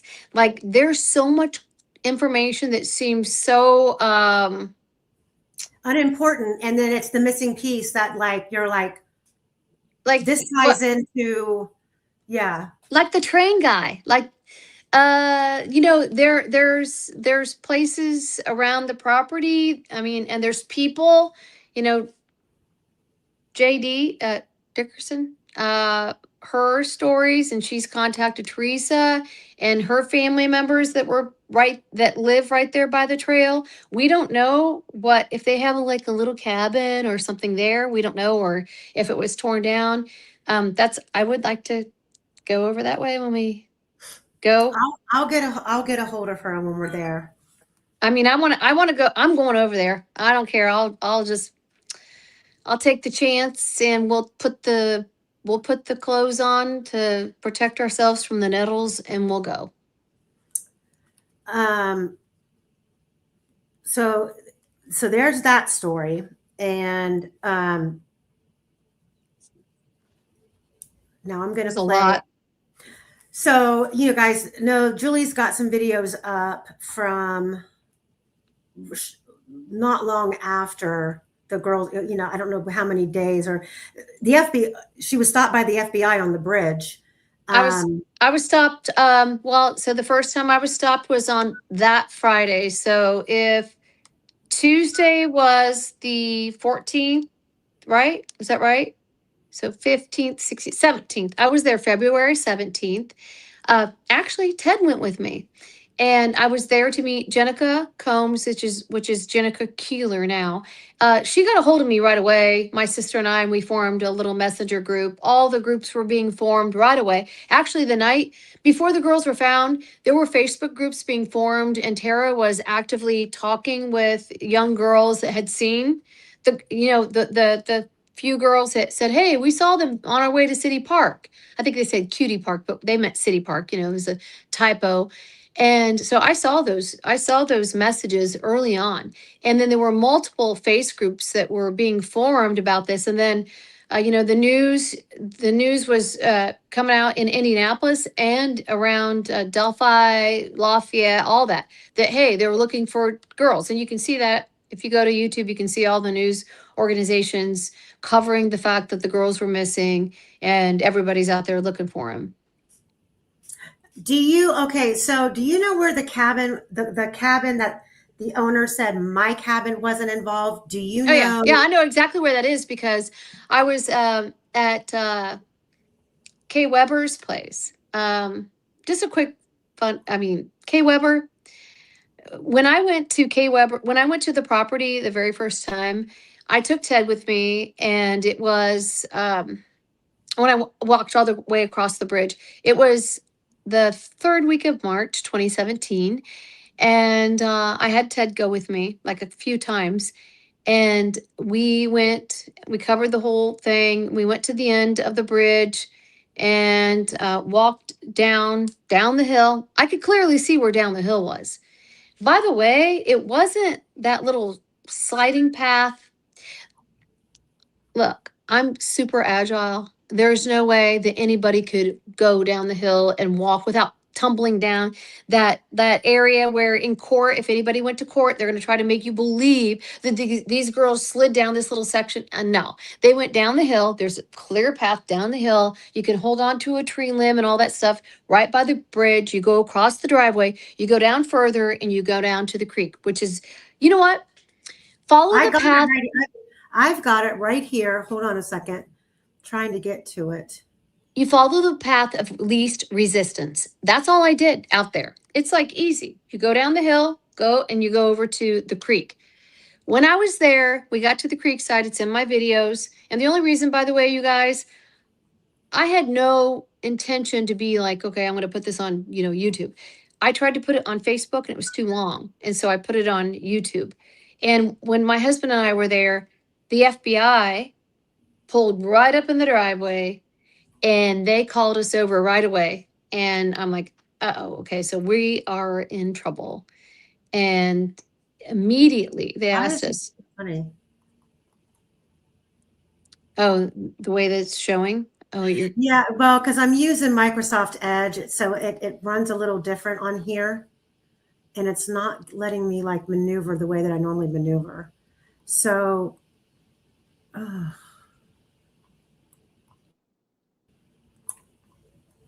you've got the bridge there, so.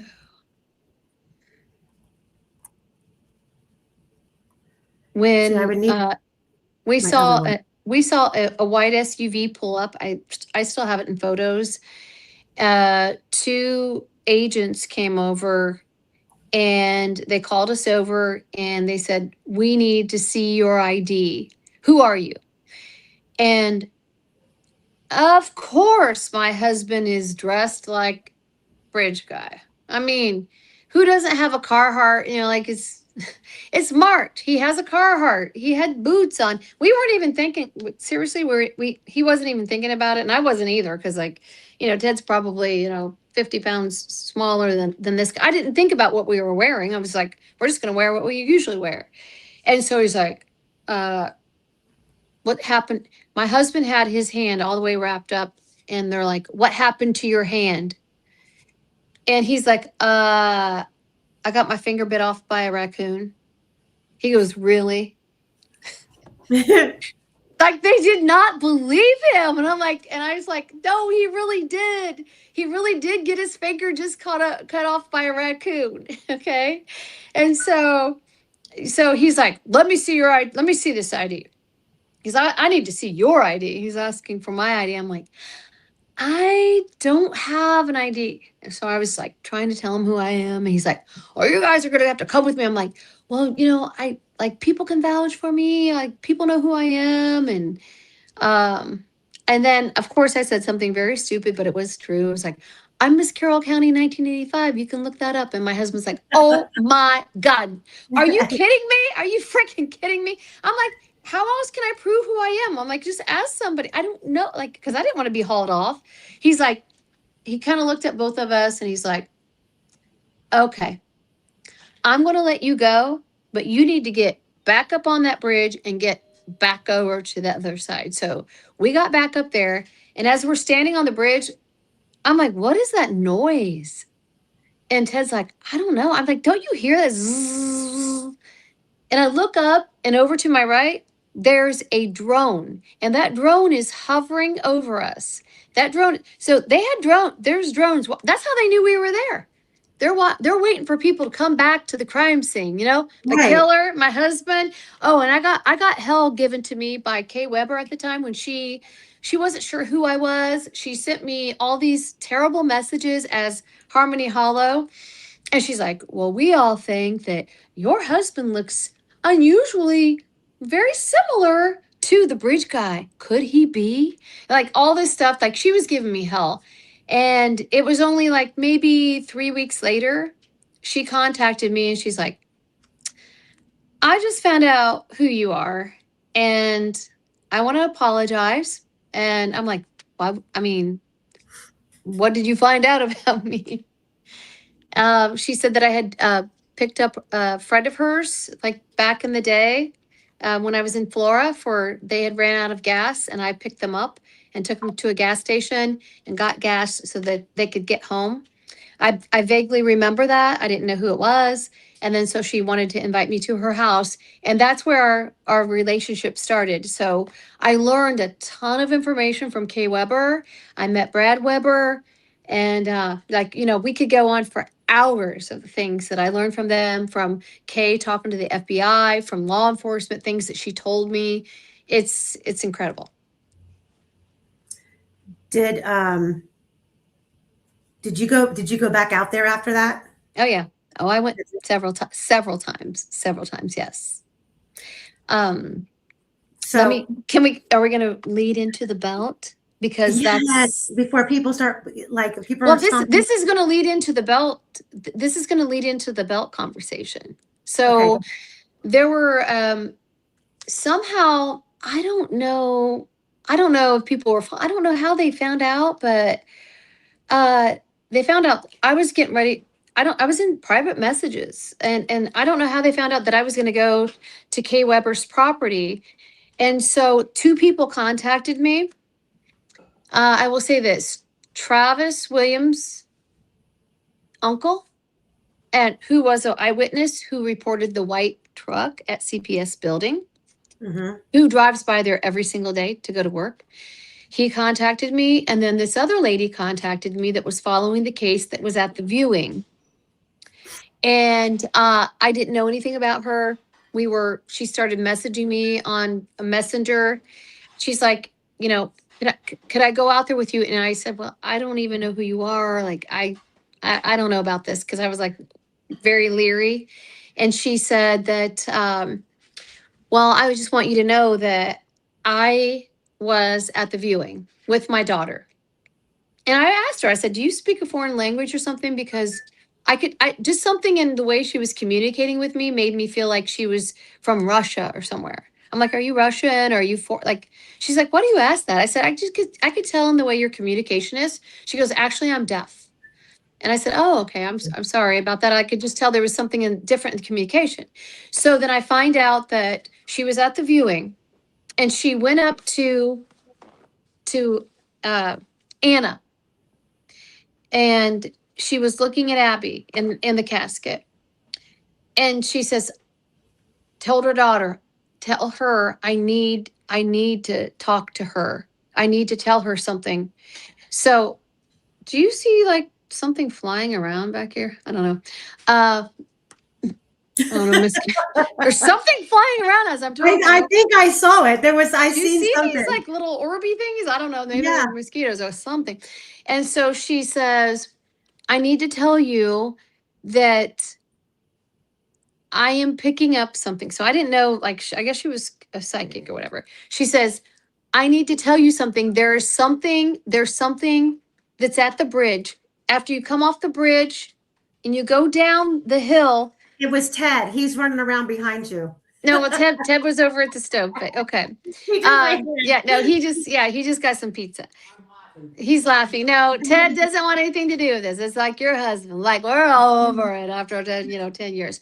So she tells Anna, I am picking something up that's leather and metal, something at the bridge, something that belongs to Abby. And so Anna says, okay, I'll pass this on to law enforcement, to investigators. So I think it was within a few days, Anna has investigators go out there, and she got the message from Anna that they found a belt that she believed that belonged to Abby. Okay, now this is psychic information. And so, how do I know that she was out there? I have a picture of her. She's on the news, this gal. Mhm. She's on the news, and you can see her walking with investigators. It's WLFI TV 18 that has this on camera.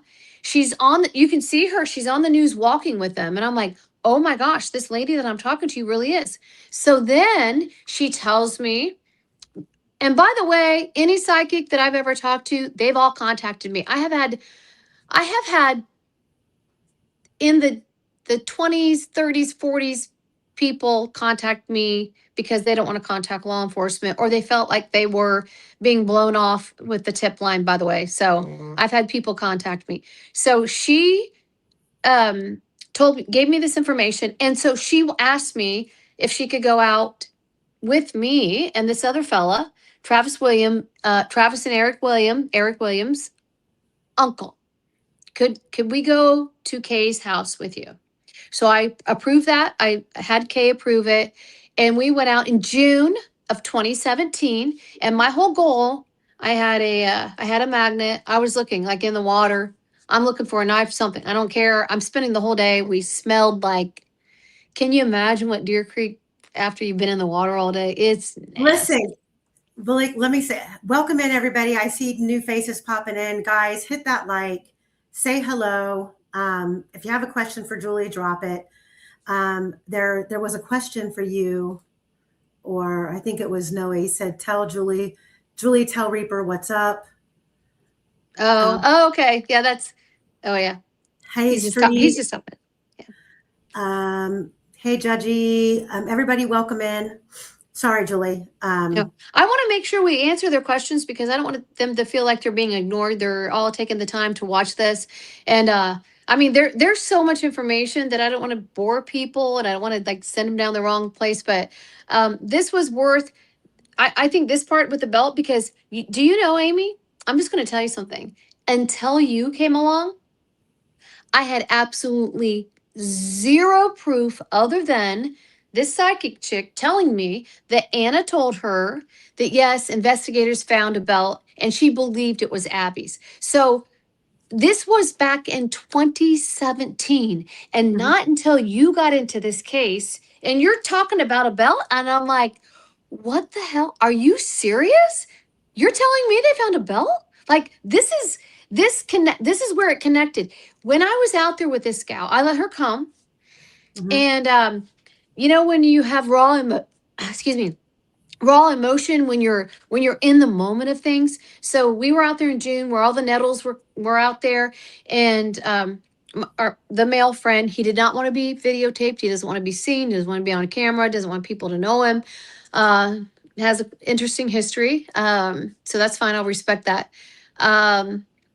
He went up into the woods and he pointed, and we saw a camera at the base of a tree, like really low. So I don't know if it's like to detect somebody walking by, or a deer or whatever walking by.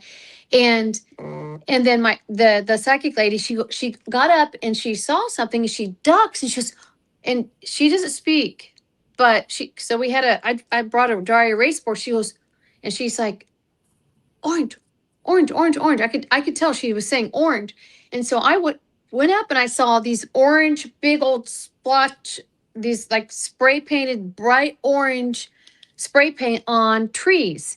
And you could tell it was a pattern. It was a pattern, like a direction on these trees. And she goes, orange. And then she says, paper. And I'm like, what do you mean? Like, you see paper? She goes, no.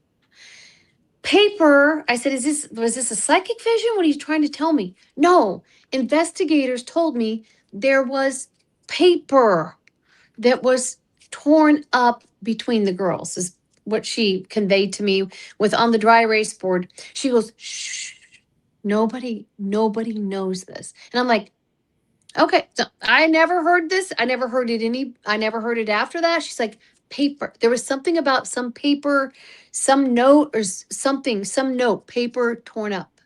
And it was left between the girls. And I'm like, you're sure that this is not some psychic vision, right? Like, because I want facts. And she's like, no, this is paper. I said, who told you that? The investigators. I said, who were you out here with? Law enforcement. By the way, she was allowed to go into Abby Williams' house and Becky Patty's house. Wow. She told me that Becky, they were very welcoming. She actually felt very welcomed in the house, and she went through Libby's room. Then that's why I think the news was taking pictures, because she was out there and they couldn't figure out, why was she with law enforcement? Who is this lady? So that's how I got to know who she was. She was sharing this information with me. And she went to the Williams house, and she said that she went into Abby's room. But when she walked, and by the way, they're Christian people, and they're like, oh, psychics, you're not supposed to deal with psychics and stuff like that. So I think that Eric and Diane Williams weren't like okay with this. Is that his name? Eric, yeah. And so they're like, okay, well, we'll consider it. And they were going to try to take her into Abby's room, and they were going into the way that they would take a guest into Abby's room. And she says, no, Abby wants me to go in through the kitchen into her room. And they're like, how do you know this? So she says, Abby wants me to go into this room. I think she might have had her daughter there because she can't speak. And then she said, okay. This is the same. This is this lady. Look, this lady contacted. I know who you're talking about. Huh? I don't think you know this lady, this gal. The mother and daughter that were out there by the dentist home and in the barn. Oh, were they? Oh, now I don't even know about this, but I know she was. The picture by the barn probably was her on the news. Yeah. Okay. Oh, so I didn't even know that she was at the dentist house. I know that she went, well, the Williams family said, we need you to leave because we don't believe in this stuff, because she wanted to go through the kitchen. And I look at Michael Osberg, said, is this Rick Snay? Rick. Oh my God. No. Rick. Hey, Rick. He's saying you're very welcome, Julie. Thank you. Where did that book? Oh, thank you so much, Rick. Okay. So I haven't read this, but everybody needs to get a copy. It's on Amazon. Delphi After Dark, a memoir, reflections on truth, community, and the price of standing in your own convictions. Amen. It's major torture. This man went through so much. I haven't had an opportunity to read it yet, but Ted read it. And thank you, Rick. Thank you for recognizing me for who I am. So I appreciate it so much. I'm glad. Rick, give me your number. Send me your number. You still have my number. I want to talk to you. So Osbrook, the belt was found a couple weeks after the murders. The belt wasn't found on the 17th or that week. It was found a couple weeks after. He said there was rust on it though. Can rust get on a belt? So in what 2 it weeks? Is, it's a cheap metal. I mean, imagine leaving a cheap metal pleather type belt with, almost like aluminum belt. So, you can thread your belt and put the notch through. So I'm going to show. So Julie did a walk down. We're going to watch it. This is Julie going down. So you go down the hill that you see the girls go down. On the beach. I thought it was going fast. Was that on fast speed? You were like trotting. I think I kind of came down with my hands coming down down the hill up there at the top of the bridge. I had to kind of come down because I was scared I was going to fall forward because it's a lot steeper than what it looks. I had to go up on, I had to put my hands on the ground in front of me. I wasn't bear crawling, but kind of to get up to the bridge. I didn't get to go down here because we got caught. Anyway, but this is going down the hill where the girls went to the private drive, going over towards the bridge, and then going down along the side of the bridge. It's kind of steep. Steep. You just got to go bump, bump, bump, bump, bump, and then you get down. I mean, it looks, it's not that bad. Do you have something to say, or are you just wanting to be in the camera because you're so flippin' handsome? You're gonna have to lay down, buddy. What's his name? Jacoby. Jacoby. He was almost a Safari. I almost named him Safari, but he goes by, it's Jacoby when he's in trouble, which is never, and Kobe when he's being a good boy. Yeah. So this is going to take you down along the side of the bridge. So this is one of the reasons why I wanted to play it, is because it's going to take you right out into the area where the belt was found, number one. But it also, he just took my hair tie and took off. That's a smart cat. He said, I'll get your attention some way. Oh, so bring him with you. So what I want you guys to do is I want you to look at this area, okay? And this is still what, end of February? This right here was March. This is March of 2017, third week of March. Okay, so you can see how bare the trees are. So imagine, and they were the same in February. Imagine someone standing up on the bridge where Abby and Libby were when you seen the 213 video start, okay? And even though you don't, in her video, you don't get to see her pan around down below, you've seen a lot of other videos from up there. Cheyenne and Shelby Duncan were on that bridge, and at the south end of the bridge, went down the opposite side that Abby and Libby went down, and went under the bridge to use the bathroom. So take a look at this area, and just someone needs to explain to me how, being that high up, looking out over the creek, you see and you hear nothing on a bright sunny day, because it's all open. I did the scream test and all that stuff when I was out there.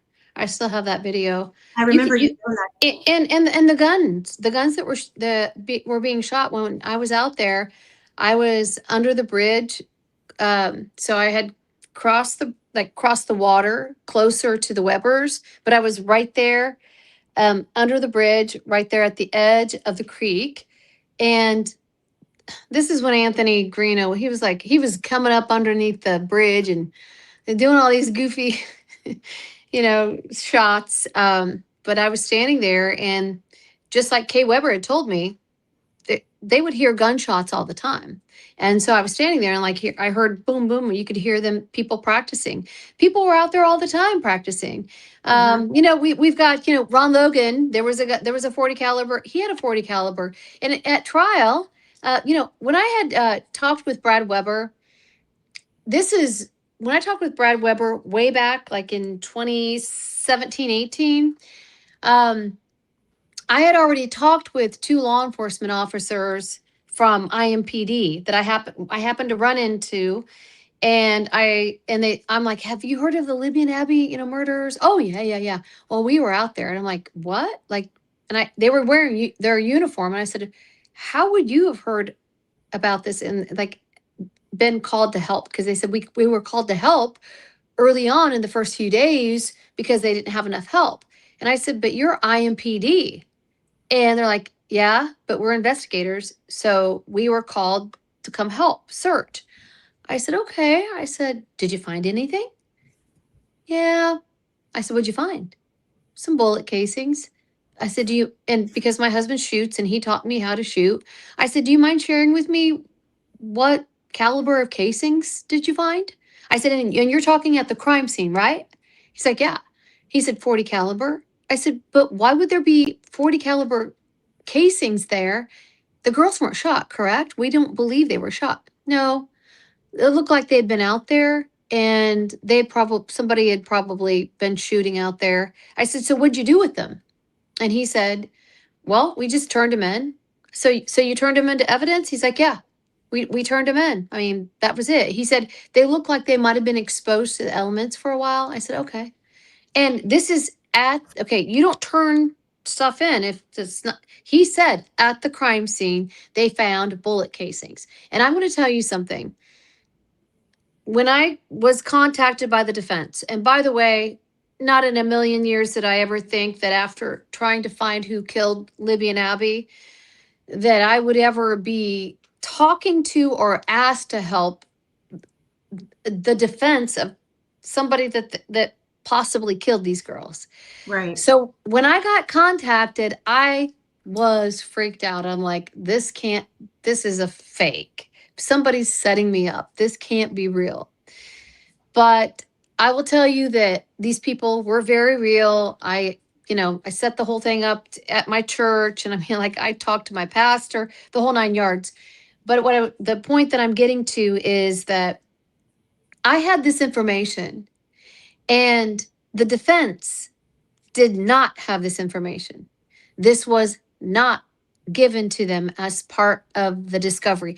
And if not, so don't ever doubt that anybody that's been in this case from the beginning, never doubt that you have the ability to positively affect this case, because I'm nobody.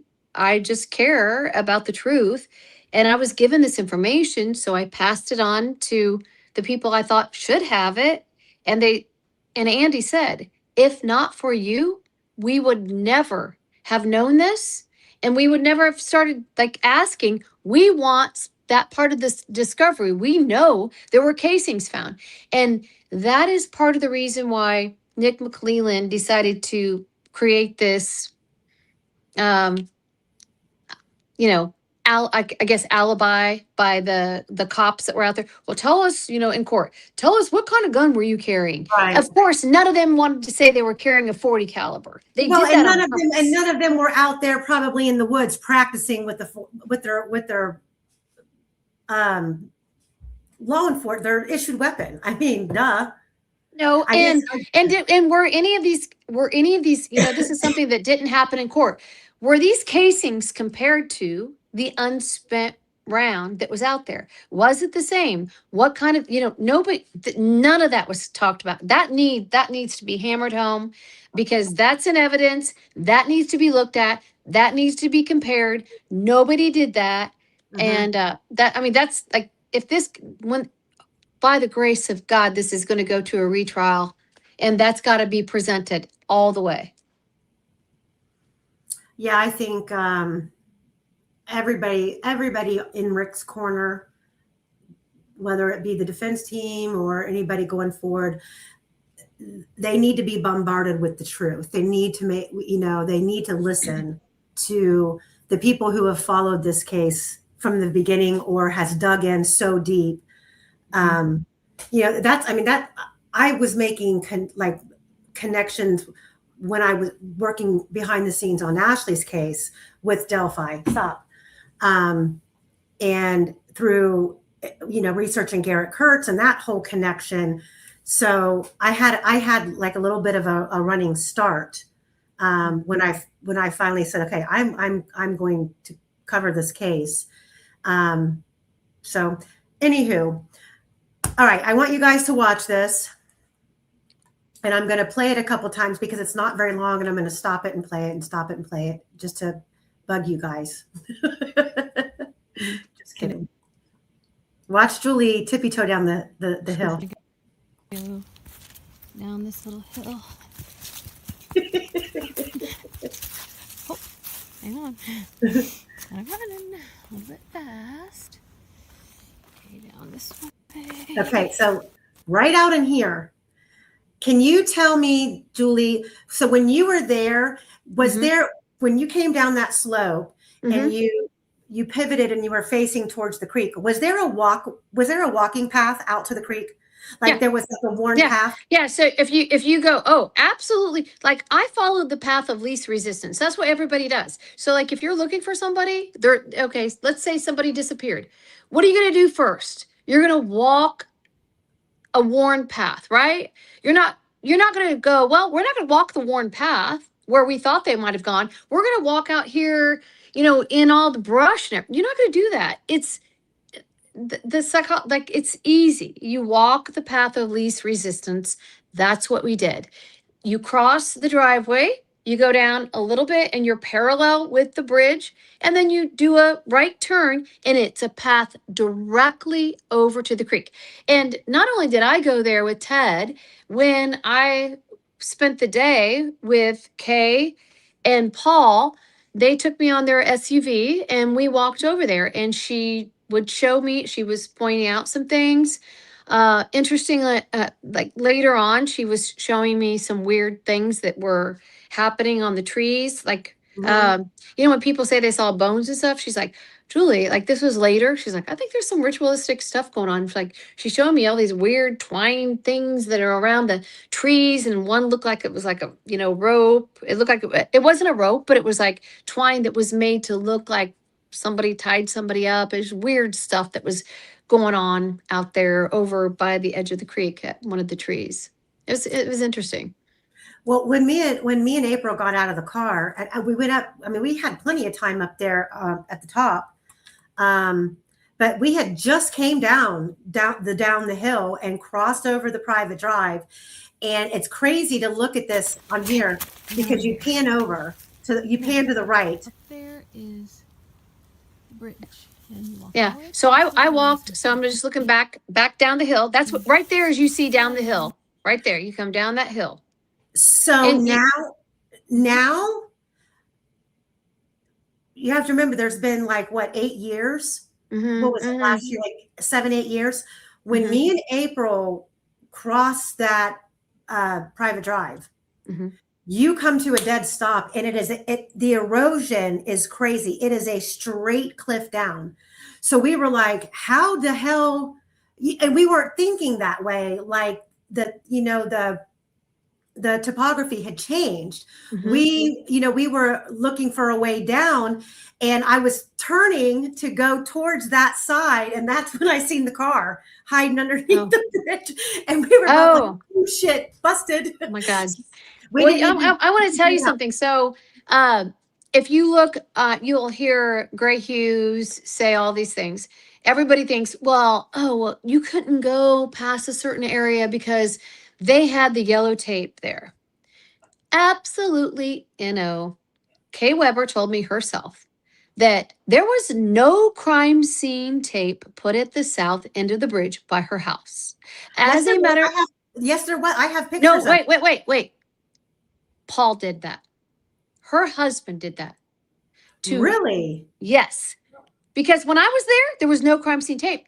And so when I went back, I'm like, who did this? She goes, Paul did it.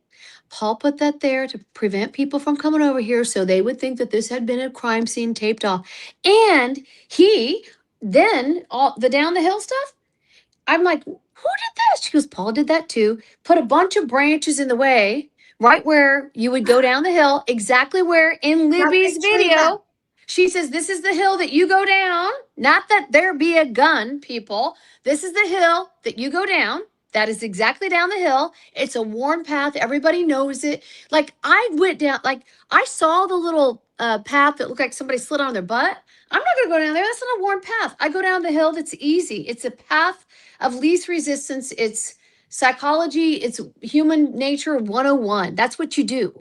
And Kay told me she is that Paul was the one, her husband, put up the crime scene tape, the yellow tape, because later on, Gray Hughes is like, oh, this is all taped off.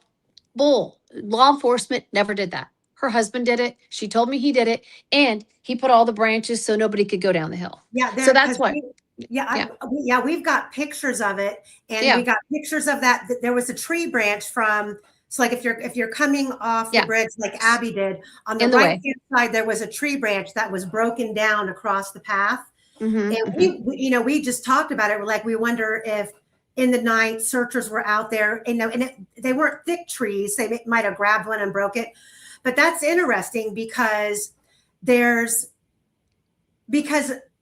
Yoder, I was just reading this before we got on because I was going through all my supplemental reports, and there were some that weren't labeled, and Yoder was sent over there to secure a crime scene. So On Kay's side? yes. Wait. Yeah, hold When on. was that? What date was that? It was on the 14th. Hold on, I'll pull it up. Well, Then there is the crime scene tape up there in the lot. If you pull into Mears on the left-hand side, that was all crime scene taped off. okay.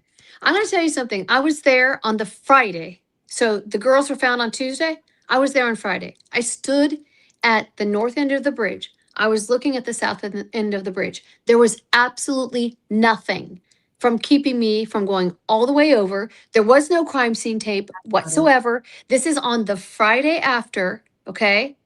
And the only thing that prevented me from going across was I was with a couple of people that were scared to go across.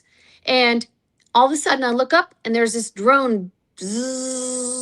It's another drone trying to prevent me from going across. I'm like, let's just go. I don't care if it's there.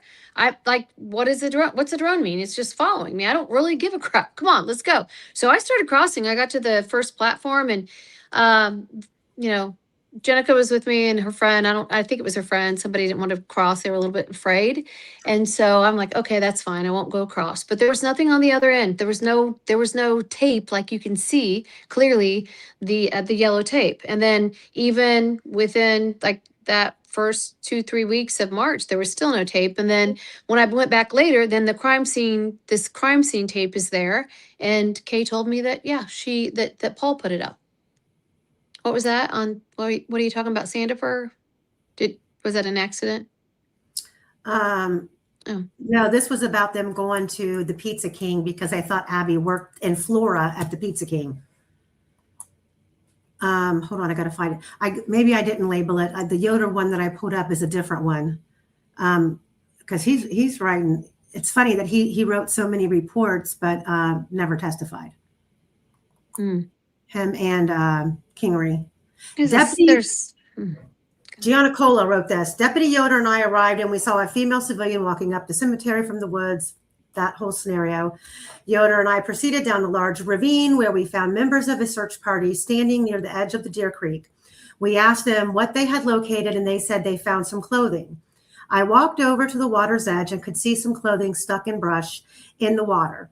I asked if there were any bodies and one member said, no, just clothes. Another member of the search party said that he believed the girls' bodies were back behind us, and he pointed northeast from where we were standing. I don't buy this. Northeast? I don't buy this whole. This is for another day. Northwest. So wait, so northeast. Okay, yeah. So they had to be back. Where were they at Kay's house? No, this right here, they are on they're on the crime scene side. Had to be back by Ron Logan's if they're saying northeast. No, because northeast is to the right, so they have to be actually the clothes had to have been found west of they have to be west of Weber's house though, because if they're saying northeast, they're saying northeast, okay?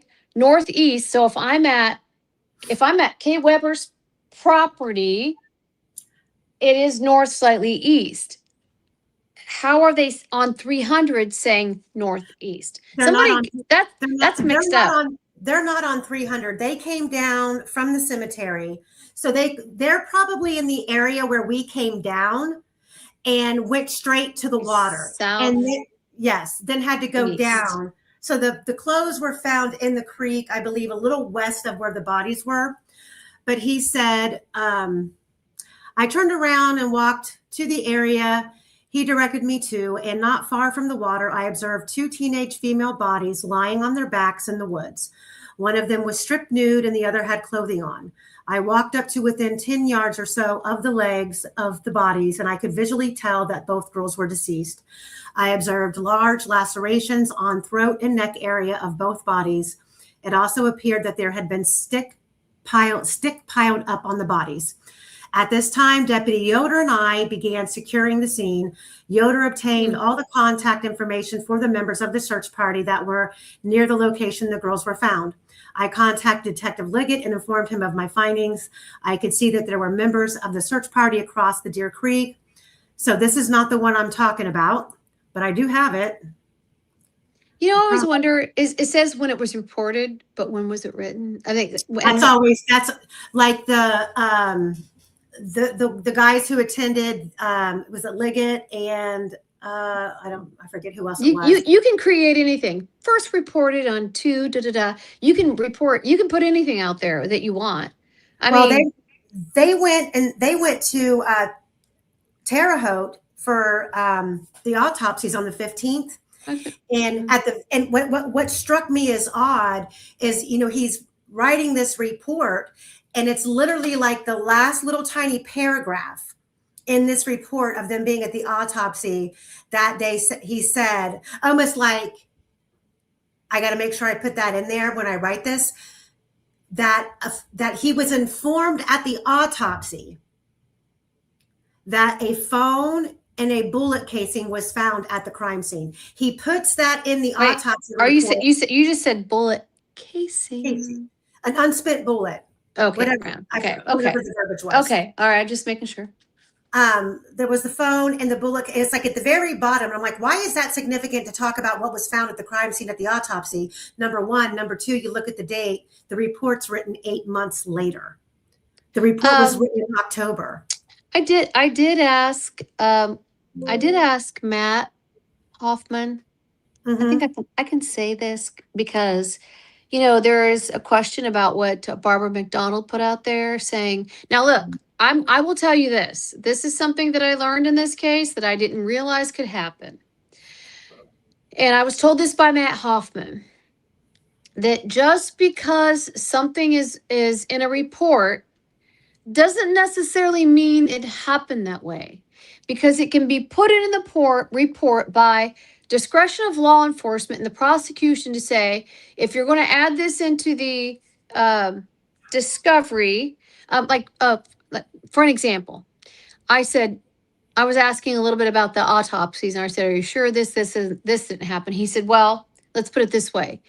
If that was part of what he found, there's kind of a line that he can make to determine whether or not he wants to put that into the report, then to make part of the discovery. So if law enforcement says, we recommend that you don't put that in the report. So when he of course, his report that he writes up has to be part of the discovery and has to be given to the defense.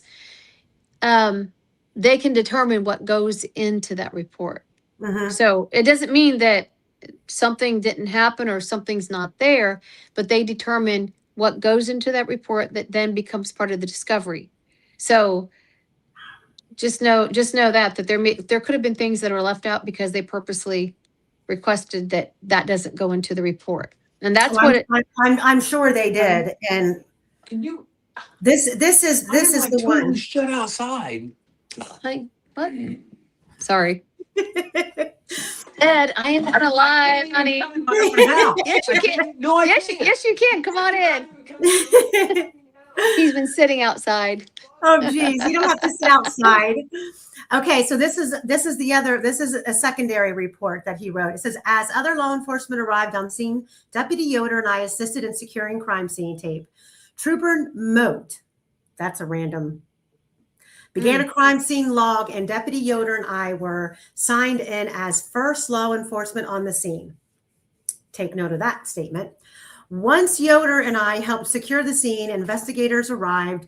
We signed out of the crime scene and left the location so we could go get to the other side of the creek and secure the scene over there. Notice how the Kingery is always left out of this, but Kingery is right there holding hands with Yoder the whole time. I looked on my map. That's like you can't even dispatch for a department if you don't know how the hell to get anywhere. And it's Delphi, and he doesn't know how to get over to Brad Weber's side. That's funny. I looked on my map to try and determine how to get to the other side of the creek from a roadway. I was quickly able to determine that the opposite side of the creek from where the bodies were located was accessible from the private drive of 2510 North 625 West. Yoder and I proceeded to this location and secured it. When we arrived, an individual I know as Shane Haygood was there as part of the search party. He advised that during his search, he could see the clothing stuck in the bank on the other side of the creek, and so he made a phone call to have someone access the other side to see what it was. Haygood provided Deputy Schimmel with his statement. Go ahead, Schimmel, do that grunt work. Deputy Yoder and I, you don't hear about him either. Deputy Yoder and I continued with scene security on the south side of the creek until the morning of February 15th, when we were relieved by other officers. When I came on for regular duty on 2/15 at 6 p.m., I was notified that a picture of a possible suspect had been located in Liberty's phone. That picture was forwarded to me, and I examined it extensively. So I don't know if they put crime scene tape up or not. He doesn't say that he did, but they were sent over there. It's interesting.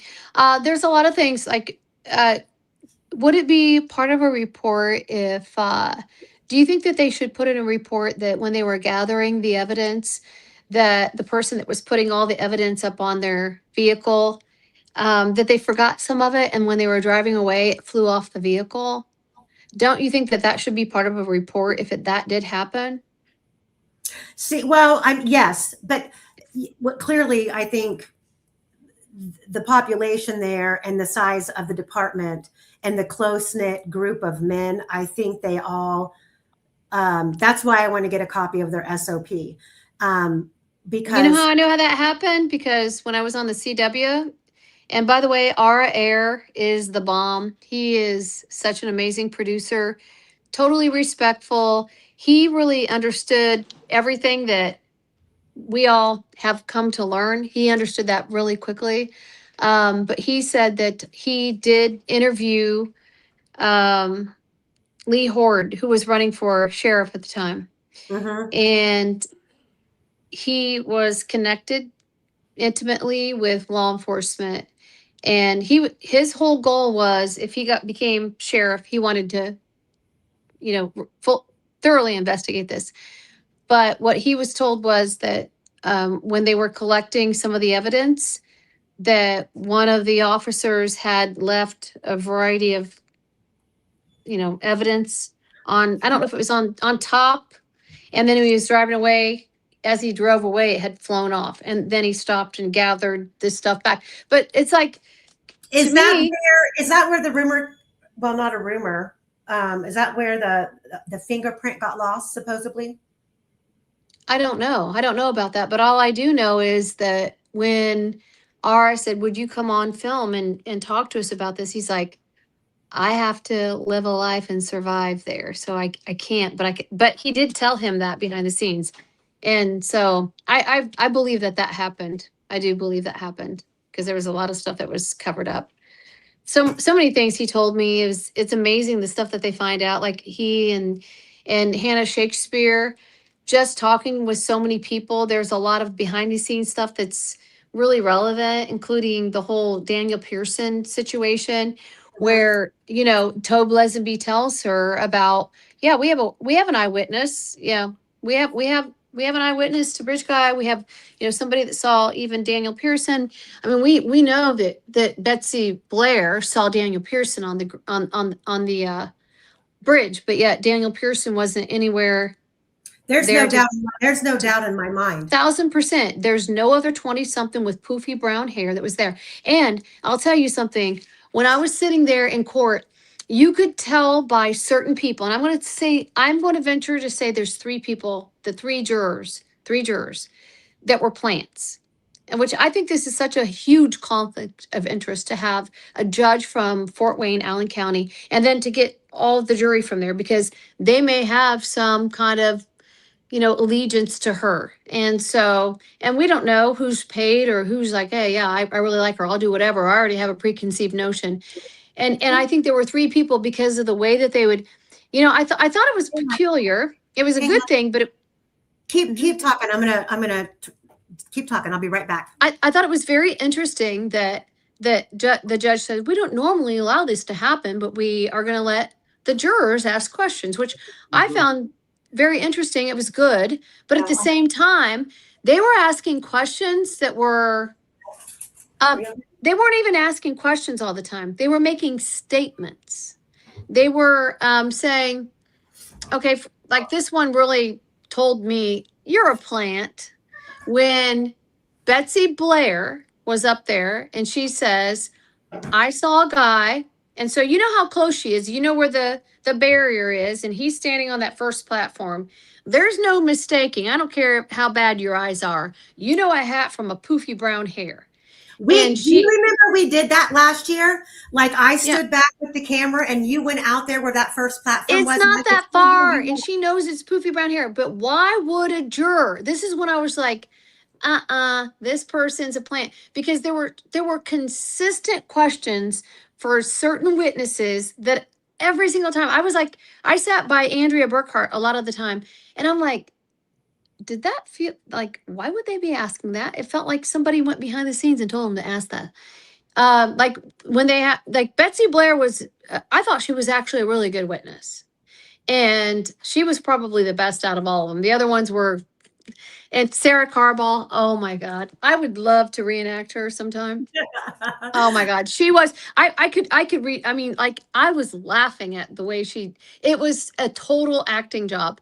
But I think her whole story was a total acting job. It really was. It was like, oh my gosh, are you kidding me? But Betsy Blair, when the juror asked her, well, when she said she saw the poofy brown hair and all this, and he's like 20 something, and the juror goes, well, is it possible?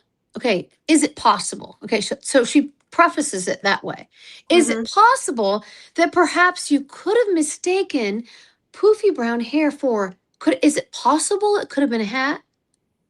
She said it's possible. It's possible. Are you kidding me? Who are you? What? Where did you come from? Like, why would you even say that? Poofy brown hair. If somebody's got poofy brown hair, it's got to be curly or it's got to have some volume to it. You know what? And that right there just literally goes to show you the credibility of the state and law enforcement. When I was suspicious when I like those kind of questions, like almost leading questions, because I could tell the other jurors kind of looked at each other. This wasn't a question per se for Betsy Blair to contemplate. It was for her to answer, to say it's possible, so that the jurors' minds would go, oh, it could have been a hat. Right. Well, I mean, and think of it like this too. You've got Nick McClellan, you've got, all of ISP showing up in the courtroom at different times. You got Jerry Holman there, Doug Carter popping in and out, and Judge Gall not allowing the sketches in completely deflates the defense from saying, wait a minute, you are discrediting the same witness that you stood in front of the world in 2019 and said, we are taking this case in a different direction. Okay. The first sketch is now secondary. The Young Bridge guy sketch, she was great for them to do that. But because they were afraid that she was going to tell the jury that, I saw this guy. And guess what else I didn't see? I didn't see a black Ford Focus sitting at the CPS lot when I left. I want to say something about the sketches that weren't allowed in. Okay. So you don't have that. You can't have the sketches. So why would the juror say, is it possible that the poofy brown hair could have been a hat? Why did that juror say that? What did she know? That wasn't presented to the jurors because the sketches were not allowed. Right. So where did she get the hat idea? There's probably a story. It's like she told on herself. She told on Right. herself. Like these people were planted. They're putting this out there. They're already looking this crap up on their phones. You know that that's what they're doing. Why would you even bring up a hat? Who said he had a hat on? You know, where did you get this? Is this part of the sketch? If the sketches weren't allowed in there. Mm-hmm. The stuff that they like, you know, if, and I know the defense had I know they had their plate full. Okay. But and this is why I'm doing the marathon. So everybody needs to show up for it, and share it everywhere. We need to start a movement, and we need to get people interested in this case as it's going to go recycling back through the court system. But they were constantly, I even lost my freaking train of thought. The defense. If the defense hadn't had to waste so much time filing motions just to get, normal discovery, to argue, waiting for the Frank's motion, Frank's number 4, no answer, no nothing. Their time was so manipulated by things that were outside of focusing on Rick's case. If they would have been able, in their opening statement, to have a clear mind and tell the whole story from that day. We're going to start the day with, on February 13th, around 9 a.m., there is a man on the private drive with his face covered. So they put Teresa Liebert on the stand, and the defense does, but they don't elicit that. They don't pull out the supplemental report and say, you don't remember telling law enforcement later. I wish that her husband, because he was still with us then, wasn't he? Wasn't he with us at the trial? Was he still alive then? I wish he would have been able to testify. No, I think he had passed away. But I mean, he was a suspect. I believe he was a suspect for a while. But there's Teresa Liebert's husband? Dave Liebert was a suspect for a while, yes. Kay told me that he growled at the guy. She said that she was outside and letting her dog out, and they were getting ready to go in town. This is according to Kay Weber. And that she noticed a guy, and she knew that he was not from the area. Like, this guy was not a neighbor, did not belong in the area. I said, what was he doing? And Kay says, wait a minute. Kay said she saw a guy? No, Kay is reiterating what Teresa told her. Okay. And she says that this guy is, according to Kay, what she was told by Terry Liebert, Teresa, whatever, that this guy was clearly not from the area, and that he was kind of standing there looking around near the gate. And so she told her husband, and her husband came out, and she goes, he growled. And I said, what do you mean? She goes, well, this is what Teresa told me. He went, arr, arr, arr, like her growling. Husband. The man did, or her husband did? Dave did. Dave growled at the husband. Like, this was his thing that he did. Like, he growled at him, like he did. He's like, rawr, like, and then it kind of like scared the guy because he's growling at him. And I'm like, okay. And so then he kind of started walking away, and they got in their vehicle. And as they were driving away and into town, she said that Teresa connected eyes directly with this guy, and she told Kay that he looked right at her, and she said that it made her shudder. Like, he was evil. Like, there was some evil in his eyes, and she will never forget it. And so that is. Julie, the chat wants to hear you growl again. No, I have no idea how it went, but that's the way that Kay growled for me. She's like, oh, he growled. Teresa told me he growled. Like that. I'm like, okay, that's interesting. So yeah, but that, I guess that. I'm pulling up. Sorry, I don't mean to cut you off. Go ahead. No. That's just like, I guess that's something that Dave did. He would growl. And so, and then later, and this is nothing about, who, AG, Anthony Green. Okay. So I got a phone call. And by the way, I did go out with Anthony Greeno, and they were trying to reenact the whole thing and everything. And interesting stuff that I learned out there too. I got gazillion stories that are like insane. But another day that I wasn't there, Kay Weber called me up and she's like, can you send me a picture of what Anthony Greeno looks like? And I said, sure. So I sent it to her. She's like, okay, I'm gonna take this over to Teresa. And I was like, why? What's going on? She's like, there's somebody out here. I think it might be Anthony Greeno, but I'm gonna take this to her and ask her if she recognizes this guy. So she takes the picture and shows Teresa, and Teresa's like, that guy, he looks very much like the person I saw.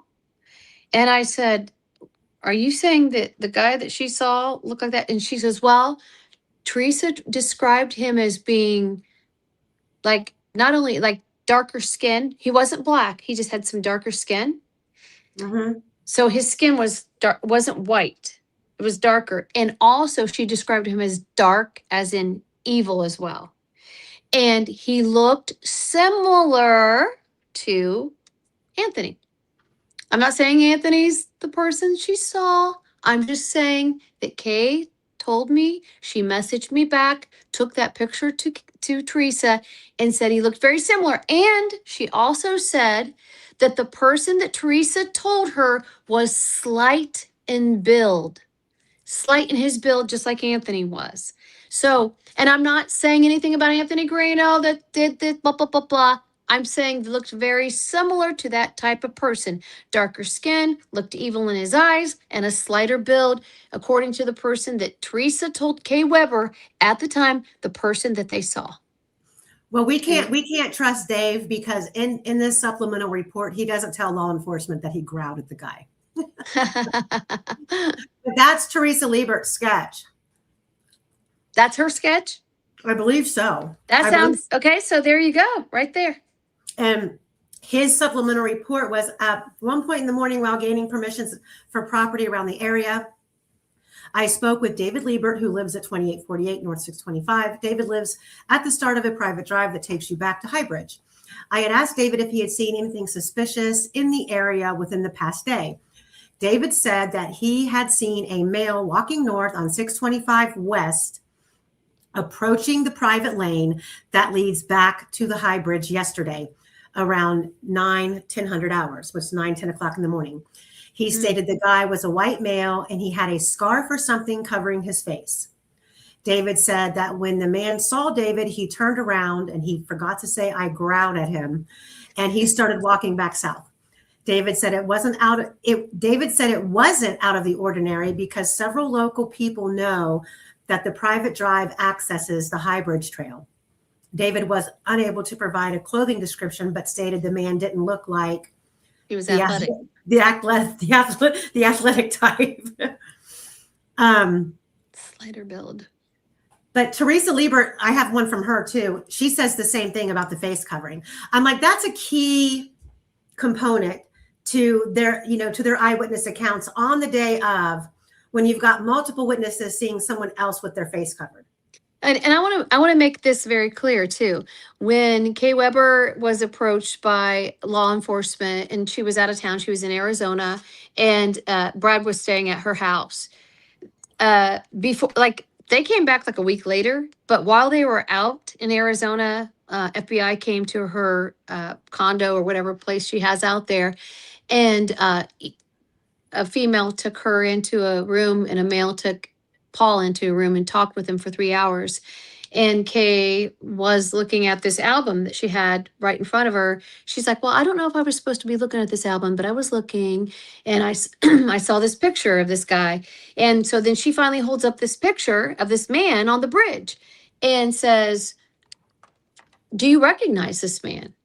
Okay, remember, law enforcement had already showed the public bridge guy, okay? Bridge guy, that was allegedly the closest picture that they could possibly find. This is the clearest picture. Supposedly NASA, Disney, all these places had looked, this is the best, whatever, the best that they can do. Well, when FBI showed Kay Weber this picture, they showed her the picture of a man and they said, we need to know, do you recognize him? She's like, of course. How am I supposed to recognize him when he's covered from here to here with a scarf on? at the brim of his nose to here. I said, wait a second, let's think about this. They're not going to show you a picture of this man that they showed all of us even further away and with a scarf on. That doesn't make sense, right? Right. They would show a picture of a man a little closer with the scarf on. Did he Hang put on. it back? Did he put it back up? You know, Hang on, that Julie. Hey, yeah. guys in the chat, listen. Everybody's here to listen and learn. Side bickering and all of that, you guys can do on another platform, not in the chat. My mods are here to listen, and they have full authority to handle who needs handled. Okay, please keep it respectful. The bickering needs to stop. This is not the time or place. And mods, you guys know where I stand on that.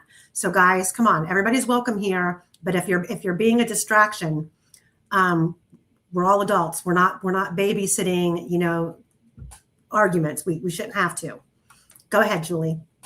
What was I saying? We were talking about the scarf being taken down and put Oh back yeah. up. So she said, and she told Doug Rice and I this because I was working very closely with Doug Rice.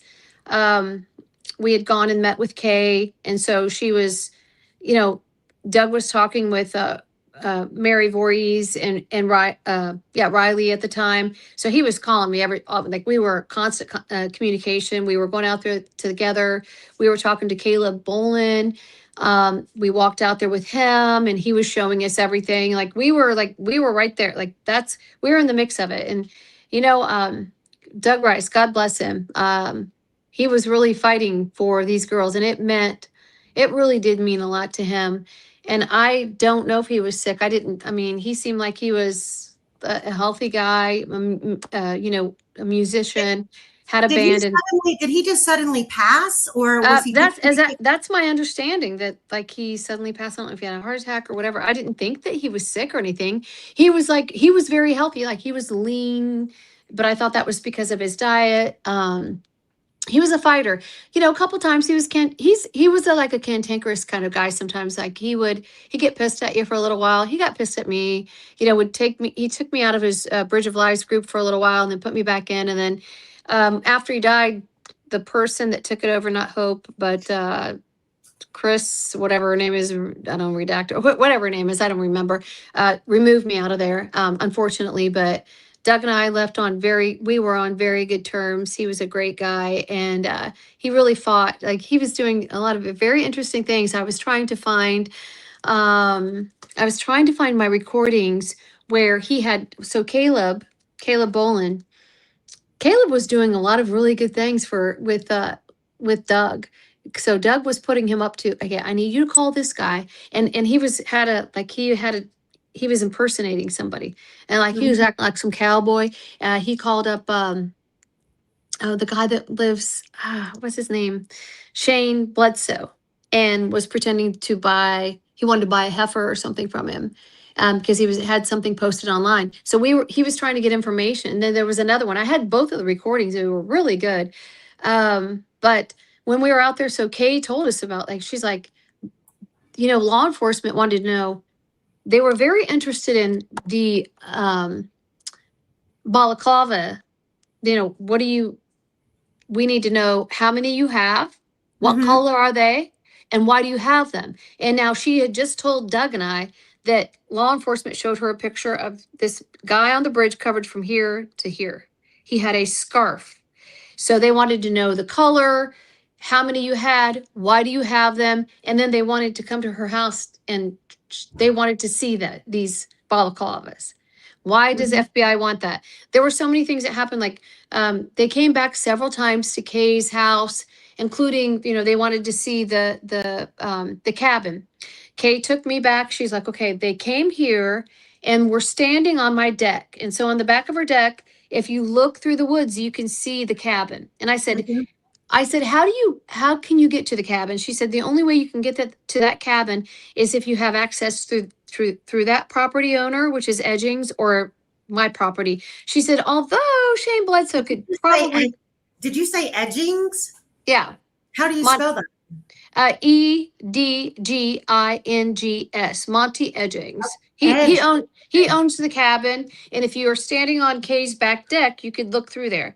So she said that law enforcement came back, FBI came back, and I was there in June, in searching in the water, June of 2017, and they came back even after that. She said they were coming back several times. As a matter of fact, they called her and said, "Do you know we have Julie Melvin's vehicle on our cameras 15 times?" And I'm like, I wasn't there 15 times, but okay. So I would drive by there to show people where, I don't know. I don't think it was there 15 times or whatever.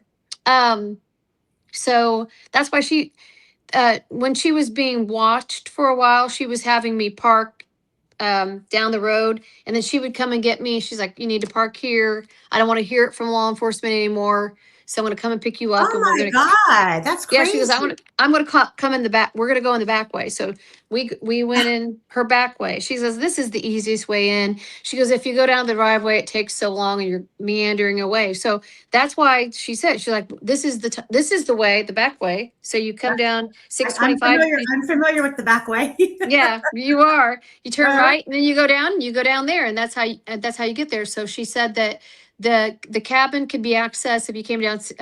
You turn right off of 625 onto 225 or something like that. And then you go down and you get on either Bledsoe's property. She said Bledsoe could get there, Monty Edgings, or somebody trespassing on their property. And so she was standing on the back deck and she was telling them about Ron Logan. And she said, for the first time in 25 years since Ron Logan was in jail, she said, he was in jail like for 2 weeks. She goes, "And the first time in 25 years, this is the first time that these super bright lights haven't been flashing in our bedroom window." And she told the FBI agent, they flashed. She goes, "And well, I'm not talking like a flashlight. I'm talking like, when they used, I don't know, back in the day when they would sell a car and it would look like a Superman lights going off." Yeah. Yeah. She said for 25 years, from Ron Logan's property, there would be, now I don't know if he was doing this to toy with her or if this is like a drug. Listen, I heard this from Tina too. This kind of stuff happened at her property. The meth signal, like the bat signal? Yeah, like the bat signal. She said That's there would be all interesting. different colors, like different colors. She said this was the first time in 25 years that hasn't seen those lights, and she was relieved. So she's telling the FBI agent about this.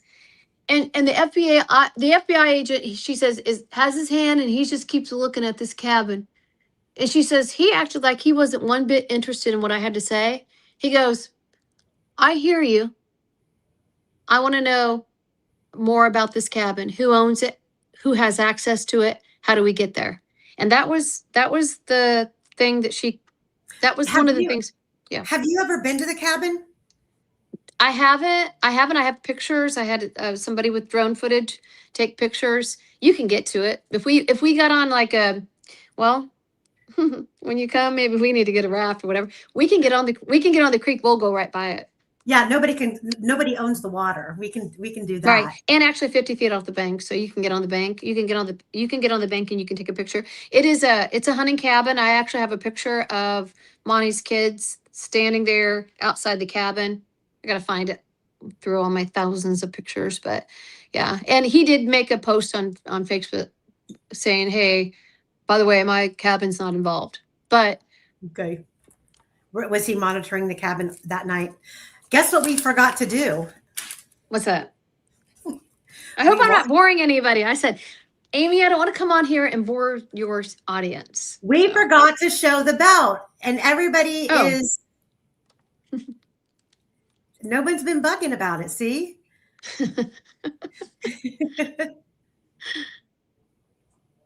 Are you guys ready? It's okay. So the picture that I'm going to show is going to show you exactly where the belt was found, and that's firsthand, not secondary.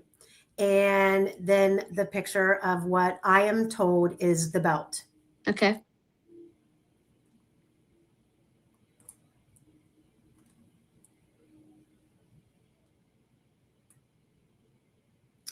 The belt's on the right-hand side. As you can see, it looks like a snake. But pleather is not going to last out there in freezing temperature and snow and wet ground.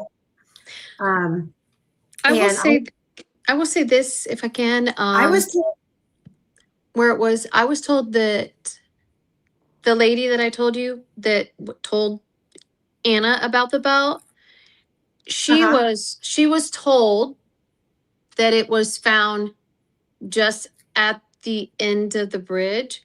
But now the lady that was out there with me, the deaf lady, she thought it was at that pylon, whatever, at the very end of the bridge when you come down the hill. She thought it was there. That's where she thought it was.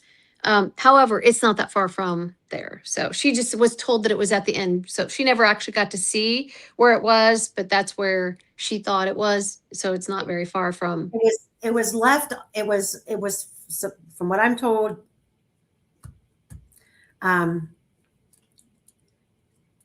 What date was this found? I don't have the date. I know it was 2 or 3 weeks after, and it was found. It was broken. The buckle on it was broken. Okay. And the ringlets around it were rusted, and it was small. It was like a for a tiny waist person. It was taken to Anna's. Abby did have some belts, but she couldn't say for certain if it was Abby's.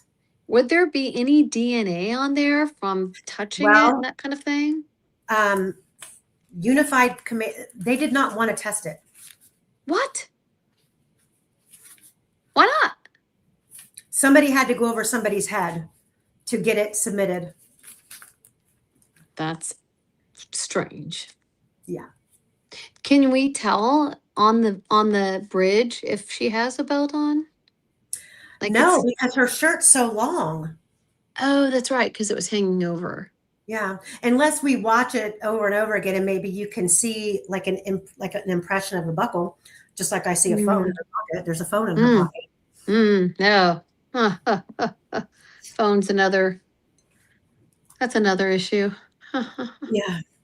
Well, is there anything else? I've got to get to bed. Tomorrow is going to be a long day. Okay. Yeah. I know. I just if anybody has any questions for me, maybe send them in to Amy or whatever.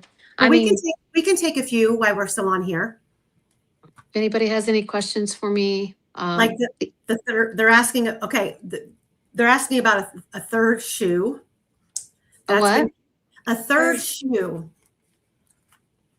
Because it's very clear on a Gray Hughes live that Kelsey was on. She's describing to Gray where the shoe was found when she was up on the private drive. And he's on Google Earth going right to the spot. And she's saying, yeah. And it was on the bridge side of the creek. So that would be a third shoe because one's in the water and one is under Abby. Is she accurate about that? I will tell you that when Ted and I were there in March, there were shoes under the bridge. And there's a shoe tree right around the corner. That's okay. At the time, I didn't know that there was a shoe tree. I know those shoes. I 100% know those shoes belong to the shoe tree. So if the shoe didn't fit, it's probably not it, right? Right. I mean, these shoes were taken off of the shoe tree. We could tell they were bigger shoes. They were they were blue and they were men's shoes. I think somebody later even took a picture like, oh, look what I found. Like, we saw those early on. I could tell that like, man, they're not anything, when now perhaps this is accurate, but when Mike Patty said we picked up everything except a leaf, then they didn't pick up the shoes, or the shoes showed up like after that. But I think I even knew. I was looking down. I'm like, oh, those shoes have been there. But I did, I saw like bottles and cigarette butts and stuff like that out there. I mean, I have 2 questions. I have personally 2 questions for you. I know we talk a lot and about a lot of different things, but we've never really, I've never really asked you directly. One, in all of the interactions that you had out there on the trails with the locals, Was there any sentiment about Ron Logan? And I'm not saying anybody pointing the finger at Ron Logan, but that he was involved with characters like militia groups or drug dealers that would congregate at his property? Or were you ever directly told by neighbors that there were parties or things that went on in the cemetery? Yeah. Well, not in the cemetery. I was told. So Kay, she told me that he was like, she didn't necessarily get along with him. She would, she's a person that gets along with everyone. So if she has to get along, she will. But he didn't necessarily. He wasn't the friendliest of guys, and kind of his character wasn't the most upstanding. Then my friend that reported the white truck out there at the CPS building at around 1:30, he watched his house a ton, and he knew because of his past that Ron Logan had guns upstairs because he had been upstairs in his house, and Ron Logan would use that to kind of barter. I think he was having trouble with paying his rent. And I think he at one point had a reverse mortgage or something. So he would have people stay with him. I learned at the trial, one of his very good friends came up to me, Ron Logan's good friends, and told me that he thought that Ron Logan was kind of an accessory to his friend. I don't want to say him, but it's somebody we all know. His son went to prison for killing 2 people. And I'd never heard of this guy. I'm like, oh, I know the last name. He said he and Ron were always in the truck together, and they were alcoholics, and they drank all the time, and they wanted to hook up with young girls. The younger, the better. And he said they would cruise around all the time. Now, he's not the only one that told me that, because then Hannah Shakespeare talked to Ron Logan, and Ron Logan himself kind of admitted to driving around with certain women in his truck.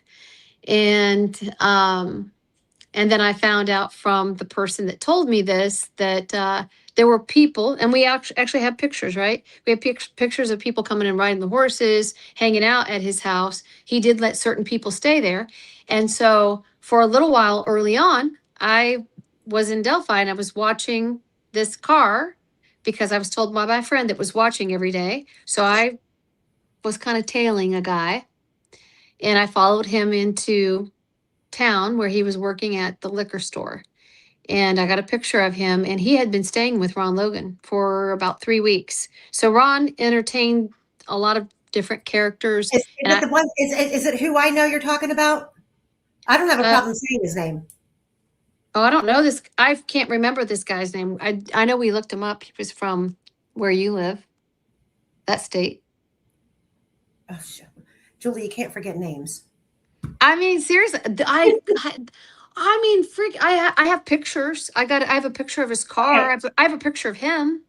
I need those. I need it. Okay, I'll send it to you.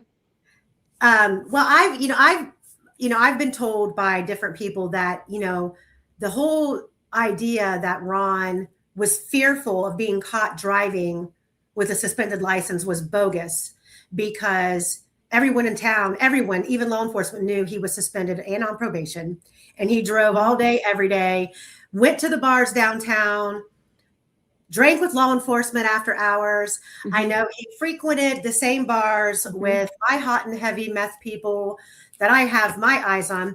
So the question of the night, one that everybody has asked, I've had phone calls today, people asking me to ask you this. They want to know, who do you think did this? Or are you still on the fence? Oh, I'm still on the fence. I think that I know 100% what I believe the connection is. You know, sometimes the easiest answer is the answer. The easiest, like it's sometimes right in front of you. And we all want to make things complicated. And, when what is it? What's the thing about liberty valance when the truth becomes the legend, print like the fact, print the fact, whatever. Occam's What is it? razor type thing. Yeah, it's like, okay, everybody wants to believe the the story that's juicy and like, yeah, and it's right in front of you. It's right in front of you. um you know, because you got a lot of stuff. You got a lot of stuff, Amy. And like I'm going to tell the audience, the one thing that we can all do is we can pray. Okay. Because there's power in prayer. Look, we've gone 10 years and nothing else. We've all fought, like our gut has fought for this case. There's one thing that can help this case, and it's prayer. And there's power in prayer. I firmly believe it. Every single day we have to pray for Richard Allen, because we're not just dealing with now Richard Allen. We don't have justice for Libby and Abby.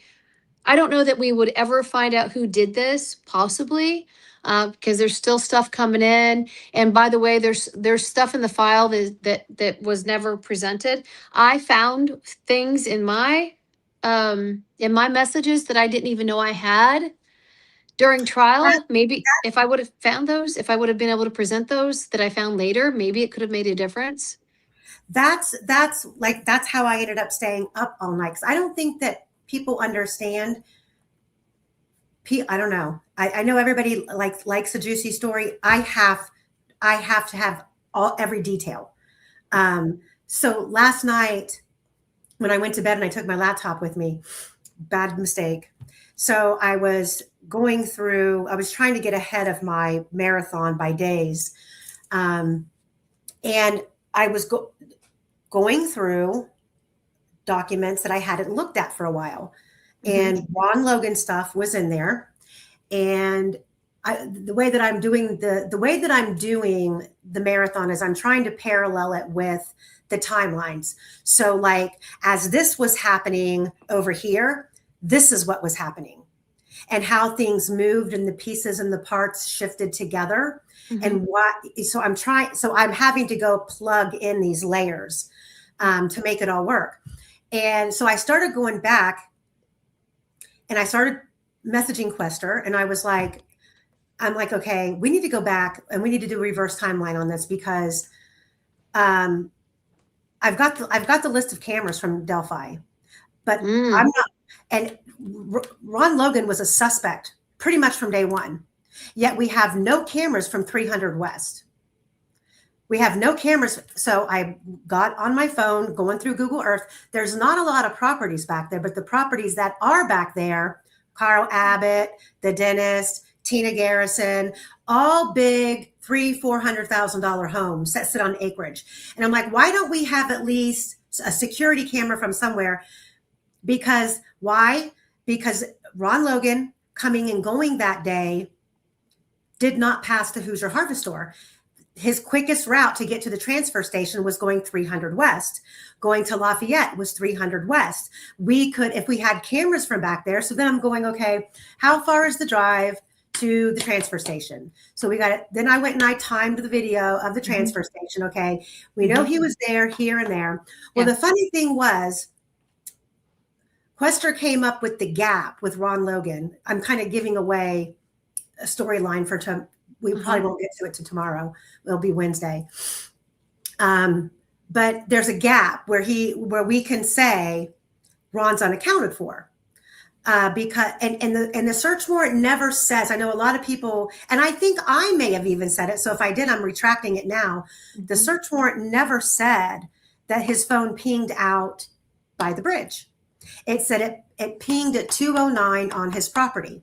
Well, just remember, we have an unidentified phone moving into the geofence 60 to 100 feet within the crime scene at 12:39, I believe. So Ron had to leave 58, 300 North to go to Lafayette by 3 something. We have the interview in the FBI search warrant from the clerk, said he was there for a little over an hour. His receipt was almost at 5:30. Well, at 5:35, we have another phone moving into the crime scene. Mm-hmm. So I'm like, this is a conflicting, do you see what I'm saying? Yeah. So Who is that? Right. Who is that? Is it someone that he left on the property? Like, because to me, a man his age, this is just my thought process, a man his age doesn't go to the transfer station, because what he's wearing at the transfer station is not what Bridge Guy's wearing. Mm-hmm. Is that second phone, is that identified? That was like at 5:35? Whose phone is that? Like, do they have a name? It's like a burner phone. No, it's an unidentified phone. As far as burner phones go, I just have to throw this in there just to like really confuse people. Max had told me, he's like, I'm just going to tell you something. First of all, he did tell me that he knows for a fact that Abby did use Libby's phone and tablet at times, and she had apps that she would access. And he also said that he and his friends, he said, just so you know, it's very possible that she might have had a burner phone, because all of us, like if the kids that I knew, like, Abby's mom, and that were stricter parents, if they didn't want it, that they didn't let them have a phone, we would get a ride into Walmart, and we would get a phone there, and so that the parents would never know, so we could use that to communicate. So Well, just keep that in mind when you have these phones randomly showing up as well. There's three of them, but remember, 12:39, the girls aren't on the trail yet, and Yeah. the 5:35 unidentified phone kind of correlates with the audio input jack being inserted. Ooh, okay. So when you start to tie all these little pieces together, and I'm thinking about, okay, if first of all, he's at the transfer station, he goes home, he changed clothes, and then he walks out onto the bridge and just happenstance upon Abby and Libby. Mm-hmm. And then shit goes bad and he kills them, and then he just immediately takes off and is able to keep his composure. Or it's set up and he's like, okay, you deal with it and fuck up my property, I'm leaving. You handle the whole murder scene and I'm going to leave. That makes zero sense to me. So I'm just going to say this, like everybody else that's ever been to this trail has said, it does not, like I argued with Doug Rice about this too. I said, I don't care what name you want to put on the person that did this. If you're going to try to tell me that his vehicle was parked over here, he walked down this path in broad daylight, took the risk of all these people seeing him, knew that they were going to be on the bridge, crossed the bridge in broad daylight, without his glasses on, killed these girls, came the back way and walked out knowing full well people are seeing him on the trail, and went back to his car. Hell, no, I don't believe that. I said none of this makes sense. Now, if you're going to try to set it up and you're going to, I hate to say this, but like, people that are part of the cartel and stuff, they want to confuse people, and you have people on the trail that look similar, whatever. And so if you have enough people, it does confuse the issue, but none of that ever made sense to me. Broad daylight. And another thing is, if it was just a matter of, I'm just going to kill these girls and get the hell out, you're not going to do any staging. Staging is not, for anybody else other than the people that are finding these girls. Staging is specifically to send a message. So if it was a matter of like, oh shit, this went wrong, I thought I was going to hook up with these girls, shit, you would go bang, bang, whatever you did, and get the hell out. They had to be staged because that's not what this case was. This case wasn't like, oops, went wrong. I don't believe that this went wrong. This had to be staged. Well, and so you take that scenario that I just talked about, okay? Then it works. It works if you can put people with Ron. Okay, someone that he absolutely trusts. The second scenario is, who is going to tell Ron what to do? In the world, there's two points. Like, first of all, if I don't think any property owner where that took place is going to up and get out of Dodge and let somebody else completely handle it on your property. Like, I just don't, I don't see that. And the way that those people are out there about their land and their property, I just, so what I'm saying. Are you talking about when he had to leave and he went to the fish place? But okay, but maybe he needed to not be there because he wanted to look the other way. That's what I'm saying. I said, in the world Ron lived in, because we know that's why I brought up the whole fake alibi about and him being worried about law enforcement knowing that he was driving. That's bull crap. But he knew that he needed an alibi for that window of time.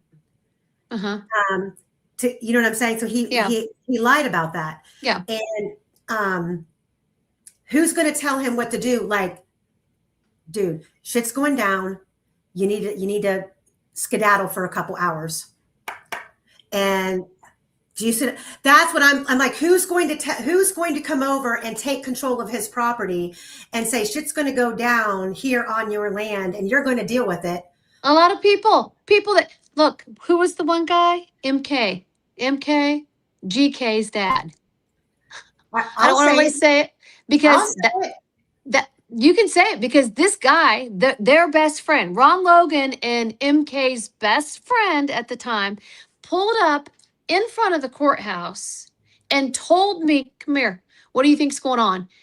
And he said, I was best friends with these guys and I started distancing myself because they wanted to be with little girls. They would cruise around town, the younger the better, and they were always drunk. And he said, Ron couldn't get around that well, but MK, he could get up and down that bridge all around, and he was a mean SOB. I think somebody else had said like he was a mean SOB, right? Like there's a lot of stuff out there where people bring him up that he's a mean. And I said, so you think he might have done it? He goes, yeah, I think he might have done it. And this is a man that hung out with these two and knows them very well. And for him to pull, I mean, it was just like, and you can tell this guy, he's a farmer, good, legitimate guy, not some crazy dude, messed up on drugs or anything. Like this guy, productive member of society. He's a farmer. He's from Brookston. He told me like, yeah, I think that something went down and I think that MK had something to do with it. He goes, I said, that sounds like the guy who this guy named so-and-so killed two people. He's like, no, that's his son. That's his son. That is his son. Yes. And so it was interesting because I had never heard of this guy. And when a guy comes and says, I was best friends with him, I said, well, the like hang alike.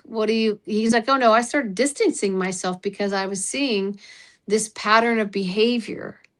Did you say that MK was supposed to be staying at Ron's during that time?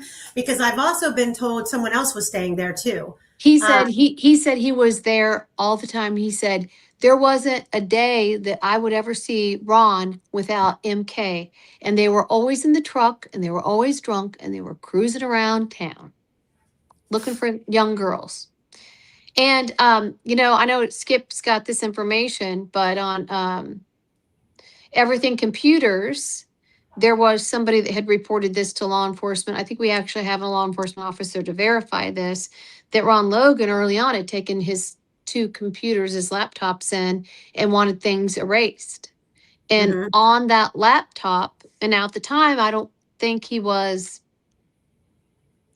like a suspect, like hadn't been looked at, but there was stuff. I think this might have added to them going to research him, but there were things on his computer because he wanted these erased, and that I was told that there was some very child stuff, sadistic and animal, that kind of stuff on there, like Bestiality. yeah, that kind of like discuss, like, and he wanted all that deleted and erased. So, And well, that was reported to law enforcement. I know an officer that knows about that. I heard Brett was staying there. Brett Sandifer. Oh, I heard that too. I mean, what? Because he was estranged from his wife, or like they were having issues or whatever. Yeah. I heard that too. I heard that. Look, that's why we all have, like, if you talk to Radar and Judy and all us OGs, we have all those pictures on our computer still because we looked at that too. Because Bryden, he hung out. He was at Tara's house, right? He was supposedly at Tara's, and then And he was supposed to go to the bridge or whatever. His dad was going to take he him. sold a backpack. He sold a knife within days of the murders. His dad put his Car. car up on. It looks like the one that Betsy Blair described. Yeah, it's like a silverish blue, like a powder blue color. Mhm. So yeah, I have those, but y'all can just keep sending them to me because I file them and I kind of, when you piece and part the stories together, sometimes you find pieces of the puzzle and sometimes you can, put one thing to rest. And that's one thing that I've not been able to do with Logan. I never ever thought that he was involved, but the more I don't see how okay, I'm not saying he wielded the blade. I'm saying it was something that he didn't attempt to stop and he knew it was happening. Yeah, okay, I think that's possible because even when I was in the CW, they're the ones that brought up. I didn't know at the time when they were interviewing me. I was at the Opera House and they brought up the guy that was in jail with Ron Logan. They said, "Oh, you know about this testimony, right?" And he was basically saying that Ron was asleep, and he was like, whatever, jacking off or sorry, whatever. And he was like, "Oh, Abby." So discretion is advice, okay? And hold on. The troll patrol. Are you being serious right now? Or are you joking? I want to know who you're talking about. I don't even see the chat at all. So let's see. What's being said? Gotta get my glasses on. I'm going to put it on the screen. I mean, maybe he's joking.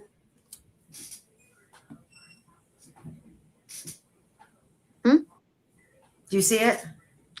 It's probably because Nick said that, and this is one thing that I say to you, because if I'm so hopeful that if Rick gets a retrial, you bet that Amy, I've said this before, you're going to be one of the main people that someone's going to try to hack or get access to, because this is the kind of stuff they do. This is this is how I found myself in a Discord group.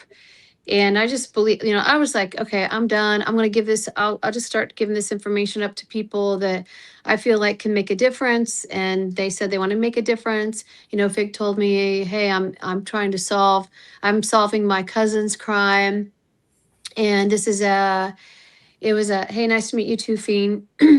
Fiend, he's got gorgeous green eyes. Let me tell you something.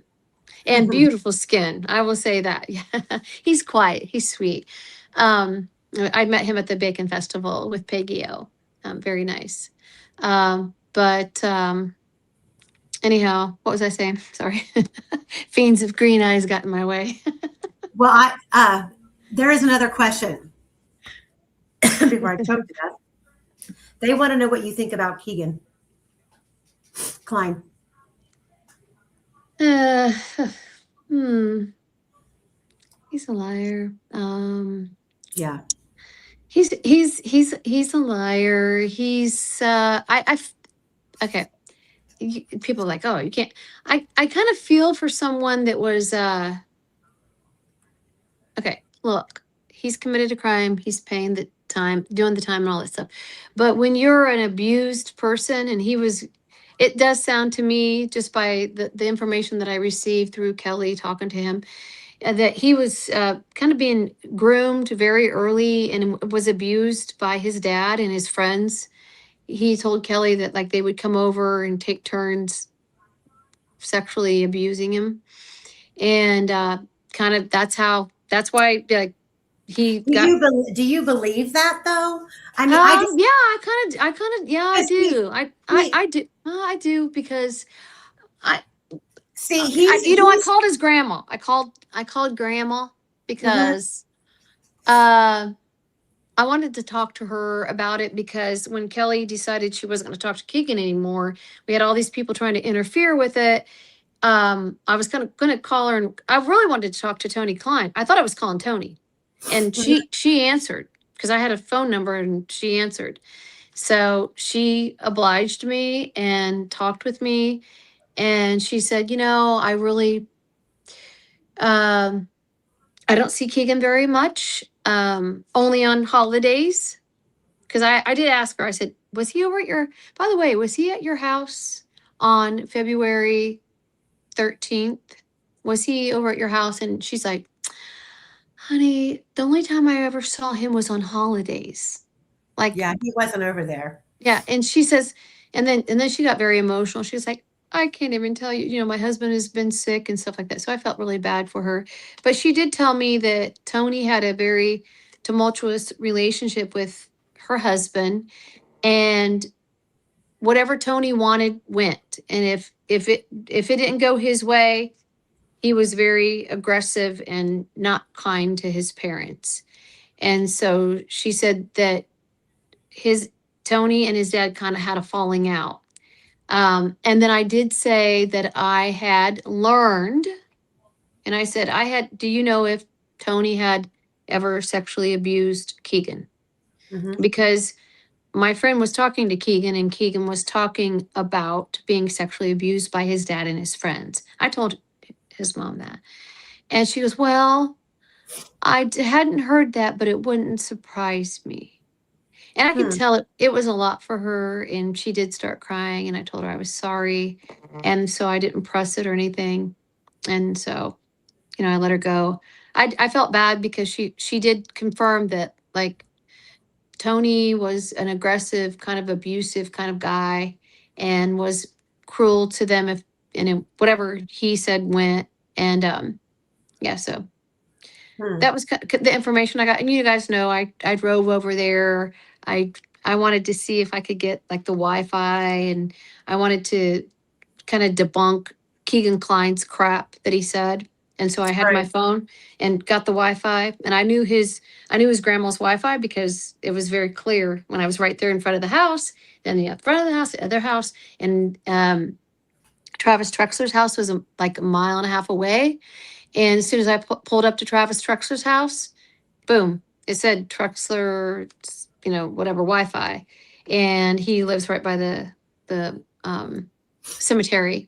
And then I drove Paul Pike, if I remember correctly. And the cemetery's right there, and it like I could have connected to it, but actually when I pulled up, he was coming out the door, and I'm like, oh crap! I was getting ready to pull in his driveway, and he's coming out on his trailer, and I'm like, oh no! So I went past it. He got in his vehicle, went past me. I stayed at the corner, turned around, went back, and pulled up on my Wi-Fi just to see if I could connect to his Wi-Fi, and I could. So I kept it there, and I wanted to see how far I could drive before I disconnected, and then if I could connect to his. Obviously, I couldn't connect to Trexler's Wi-Fi, and then I wanted to see if I could connect to anybody else's Wi-Fi sitting there. There were two that were like real close, and as I drove away, I couldn't connect to them. So then I drove to his grandma's house, and I kept trying to connect to anybody's Wi-Fi. I got to his grandma's house, and I was at the corner, and I could connect to 3 Wi-Fis. So I drove right into the driveway, and I was able to pull up their exact Wi-Fi there. And there was no way I could connect to the Trexler or vice versa. So I was just trying to rule out stuff. Right. of, you know, what Keegan was saying. You got to take all the breadcrumbs you can get. I did. I was just like, okay, I'm going to rule this out. But no, I think I don't think he tells the truth. However, I think there is a mix of a teeny bits of truth in between what he has, you know, what he told Kelly and what he told Alicia. He did tell Alicia some pretty interesting things. Just the truth of it. I mean, and the things that he told Alicia, I think are partly why law enforcement searched the Wabash River, because when he was talking to her, I know that David Vito told me that he didn't have access to the letters that Keegan Klein was writing. So he asked me to send him the letter, the 2 letters that I had that he had sent Kelly. And then the other one was Keegan had sent Alicia some letters and he wanted those. So I connected him with Alicia. There was a big long letter that he couldn't get from Alicia because her husband had taken it. But the last big thing that Keegan Klein had told Alicia was that he was there. His dad met with another guy at the. Now this is all. I'm not saying I believe this. That his dad, he was sitting in his Jeep. His dad met at the trail. They went and done the deed of these girls, and that when his dad came back, he told him not to breathe a word. He gave him $30,000 to be quiet. They went out to Las Vegas and just hunkered down to kind of let all this stuff pass. And then So where did Tony Klein get $30,000, and where's that transaction on Keegan's bank account? I don't know. Could he have handed it to him in cash? I don't know. But this was the story that he told Alicia, and I think that's when he talked about got rid of a phone or something in the Wabash River. So because of that video interaction, that triggered these 2 searches. And then by the second search, I knew when Doug Carter came to my house the night that he finished that search. And the helicopter almost crashed, he told me, because he wasn't feeling well. He said he breathed in a bunch of diesel fumes. And when Ted was cooking a tenderloin and he was smoking it, he said that smoke on the grill kind of made him feel like he was back in the helicopter that was about ready to crash. I knew when he was out there talking on the phone in our yard, and I was sitting on the porch talking with his wife. I knew that the conversation that was going on that phone, that there was like, first it was like, hey, okay, all right, okay. Then another call back, yeah, okay. Then the third call was like, oh, got you. Oh, got it. Okay, that's it. That was the last call. And then after that, I was told that they were going to go on vacation for the first time in 7 years. And that's when I heard about the whole bridge guy. Honey, did you hear that? Bridge guy. And I was like, is this even real then? Or why are you guys saying this? Because my husband's like, can you just get this case solved? We just want this to be over. And he goes, I'm tired of hearing about bridge guy. And his wife says, bridge guy. Honey, did you hear that? Bridge guy. And I just was sitting there like, is this Doug Carter saying that? His wife is saying that to Doug. Yeah. To Doug. Yeah. And so I kind of wondered, I was going to ask, is this bridge guy not real? Like, why are you saying that like that? Oh God, don't give me, yeah. And I'm like, why? But I didn't say that. And he immediately changed the subject. He changed the subject to, he has received like hundreds, if not thousands of letters from people overseas. So I've been a very respectful person. I could have like been one of these people that just like bugged the crap out of him, but because he's our neighbor and because I wanted to show respect for him, and I realized that as a member of law enforcement, you shouldn't be pressing a person like this. So I always tried to maintain that respect. So I could have done it. But I'm just not, I just can't, like, that's just not right. I think if it was anybody else, like, I don't think that's a proper thing to like try to get all this back behind the scenes stuff when it's really, it's really legally not my business. And if it was somebody else, that's not right to do that. So I don't know. And as a friend, I just respect him enough. So guys, I'm going to have. Thank you guys. You better get some sleep tonight. I know I have to go to sleep. And everybody better be in the marathon tomorrow at 11. or pop in and out throughout the day as you can. I know some people have to work. I'm off, so that's why I'm doing this. I hope you guys enjoy it. I've spent a lot of time on it. Quester spent a lot of time on it. But me and Julie talked, and I'm going to have her back on. We're going to go in a different direction. Kind of the behind the scenes with the documentaries and the shit that was going on with all of that. And there's plenty more to talk about. So, I'm not always right about everything, but we all need educated, and, the bickering amongst the creators, guys, come on. This case needs spread the love, spread the love. We need credibility. I mean, yes. Look, we just need to look at facts. There shouldn't be any infighting. Like, it doesn't, all this stuff just doesn't matter. All it is a distraction. So you guys know you need to behave and be kind to each other. And let's just, you know what? We truly are stronger working together and trying to get the facts together and fighting for justice for Richard Allen. Because look, we don't know who did this. So all we know is we want due process I want due process for any person that's accused, whether you did it or not. I want due process. I think that I will say this, and I've said this over and over. I think we all could have rested a little easier if they would allowed every bit of evidence in, and perhaps maybe brought jurors from a different county where we didn't feel like maybe they had been, poisoned. Because I want to tell you something. I met a juror. I know 2 jurors. I found 2 jurors, everybody. From this case? I found the foreman, and I found the guy like sitting like this, looking at everybody. I haven't bothered him. I think anybody else probably would have called him up and bothered him and tried to contact him and everything else, but I know who they are. I've looked them up. I found them because I was like, I made my notes, and I don't forget. I have it's like my vision. It's like an imprint. I remember all these people. But I was up in Fort Wayne in June, and I ran into a lady that says my best friend's husband was the foreman. And I said, oh my God, I know who that guy is. I actually looked him up and I found him. And it was weird how I found him. I found him from the one juror that I found, and I found those 2 on each other's friends list. That's how I got that. And I sent that to Teresa.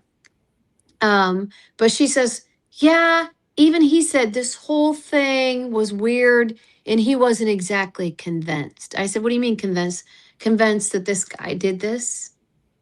I'm like, don't tell me that, because that will really make me mad. I said, but he was the foreman. She goes, I know. You hang a jury. I mean, if you really can't make a decision, not that that's what anybody wants to hear, but you don't send a man to prison. And if the majority of the jury is going for guilty and you're on the fence, you hang the jury. I tell you, that guy wasn't paying attention. I talked to Peggy O too when we were at the Bacon Festival, and we both noticed this. The one that was paying the least attention this entire time, I went to every bit of the trial except 1 week. That guy was the least person that I thought would be the foreman. I was shocked as, you know what? When I found out that he was the foreman, I'm like, he didn't take any notes. There was a guy next to him was taking notes like he was, and I thought it was either going to be him or the guy that's on the edge because the guy that was sitting there with his arm up, he he took some notes, but he was really paying attention to every single person in there. And he was watching Richard Allen. He was watching everyone. I actually thought that that there was going to be a foreman, it was him or the guy that had the shaved hair here. And he had this tall, dark hair. He looked like one of those, I don't know. What do you call those guys? They have shaved hair and it's real tall hair up here. Look really cool looking. Thinner guy. He was real smart. He was taking a lot of notes. But neither of them were the foreman. It was this guy that was just he was looking around. He was disinterested. And I'm thinking, I literally was thinking to myself, I hope this guy there's no way this guy's going to ever be the foreman. I'm like, this guy, I think I even said to Andrea or whoever I was sitting by, I said, this guy has not paid attention the entire time. And when I found out he was foreman, I was pissed because I'm like, he's a plant. I'm like, he's a plant. He's a plant. Yeah. No doubt. Yeah. Waste of 4 weeks. Yeah. All right, girl. All right. Well, thank you. Thanks for everybody for joining. See you God tomorrow. bless everyone. Don't let the meanie stuff get you. Like, be kind. Let's just focus on the facts. Let's do fact finding and digging. We don't want any infighting, okay? We don't want putting people against each other. So remember to be kind. Be kind, be kind, be kind. Right? Right. Share, please, guys. Share the video tomorrow when you guys log in the chat. Share the marathon. Let's get like 500 people in here tomorrow, and every day for this marathon. It's important for Abby and Libby, and it's important for Rick. And God bless you all. Pray for Kathy Allen. Pray for the family. Pray over this case. Pray. You know what? Pray for the judges that are going to are going to hear oral arguments. Just ask, anybody that's a Christian believer, whatever, ask that the Holy Spirit go before them and that they have a clear mind. And when they're hearing all this stuff, because 100% I know there's power in prayer. I know there's power in prayer. So please at least do that, because I do believe that's our strongest point right now. So God bless you guys all. And welcome everybody that's new in here. I've seen a lot of new faces. So I hope you enjoyed it. I'll see you tomorrow morning. Julie, I will talk to you tomorrow. Okay. Thank you so much. I'm glad you're doing well. And I'm working at 24 tomorrow, but I'll be watching if I can. And then I'll see you later on the flip side. All right. Good night, guys. Good night. Bye. Bye. See, I don't know how to shut this off.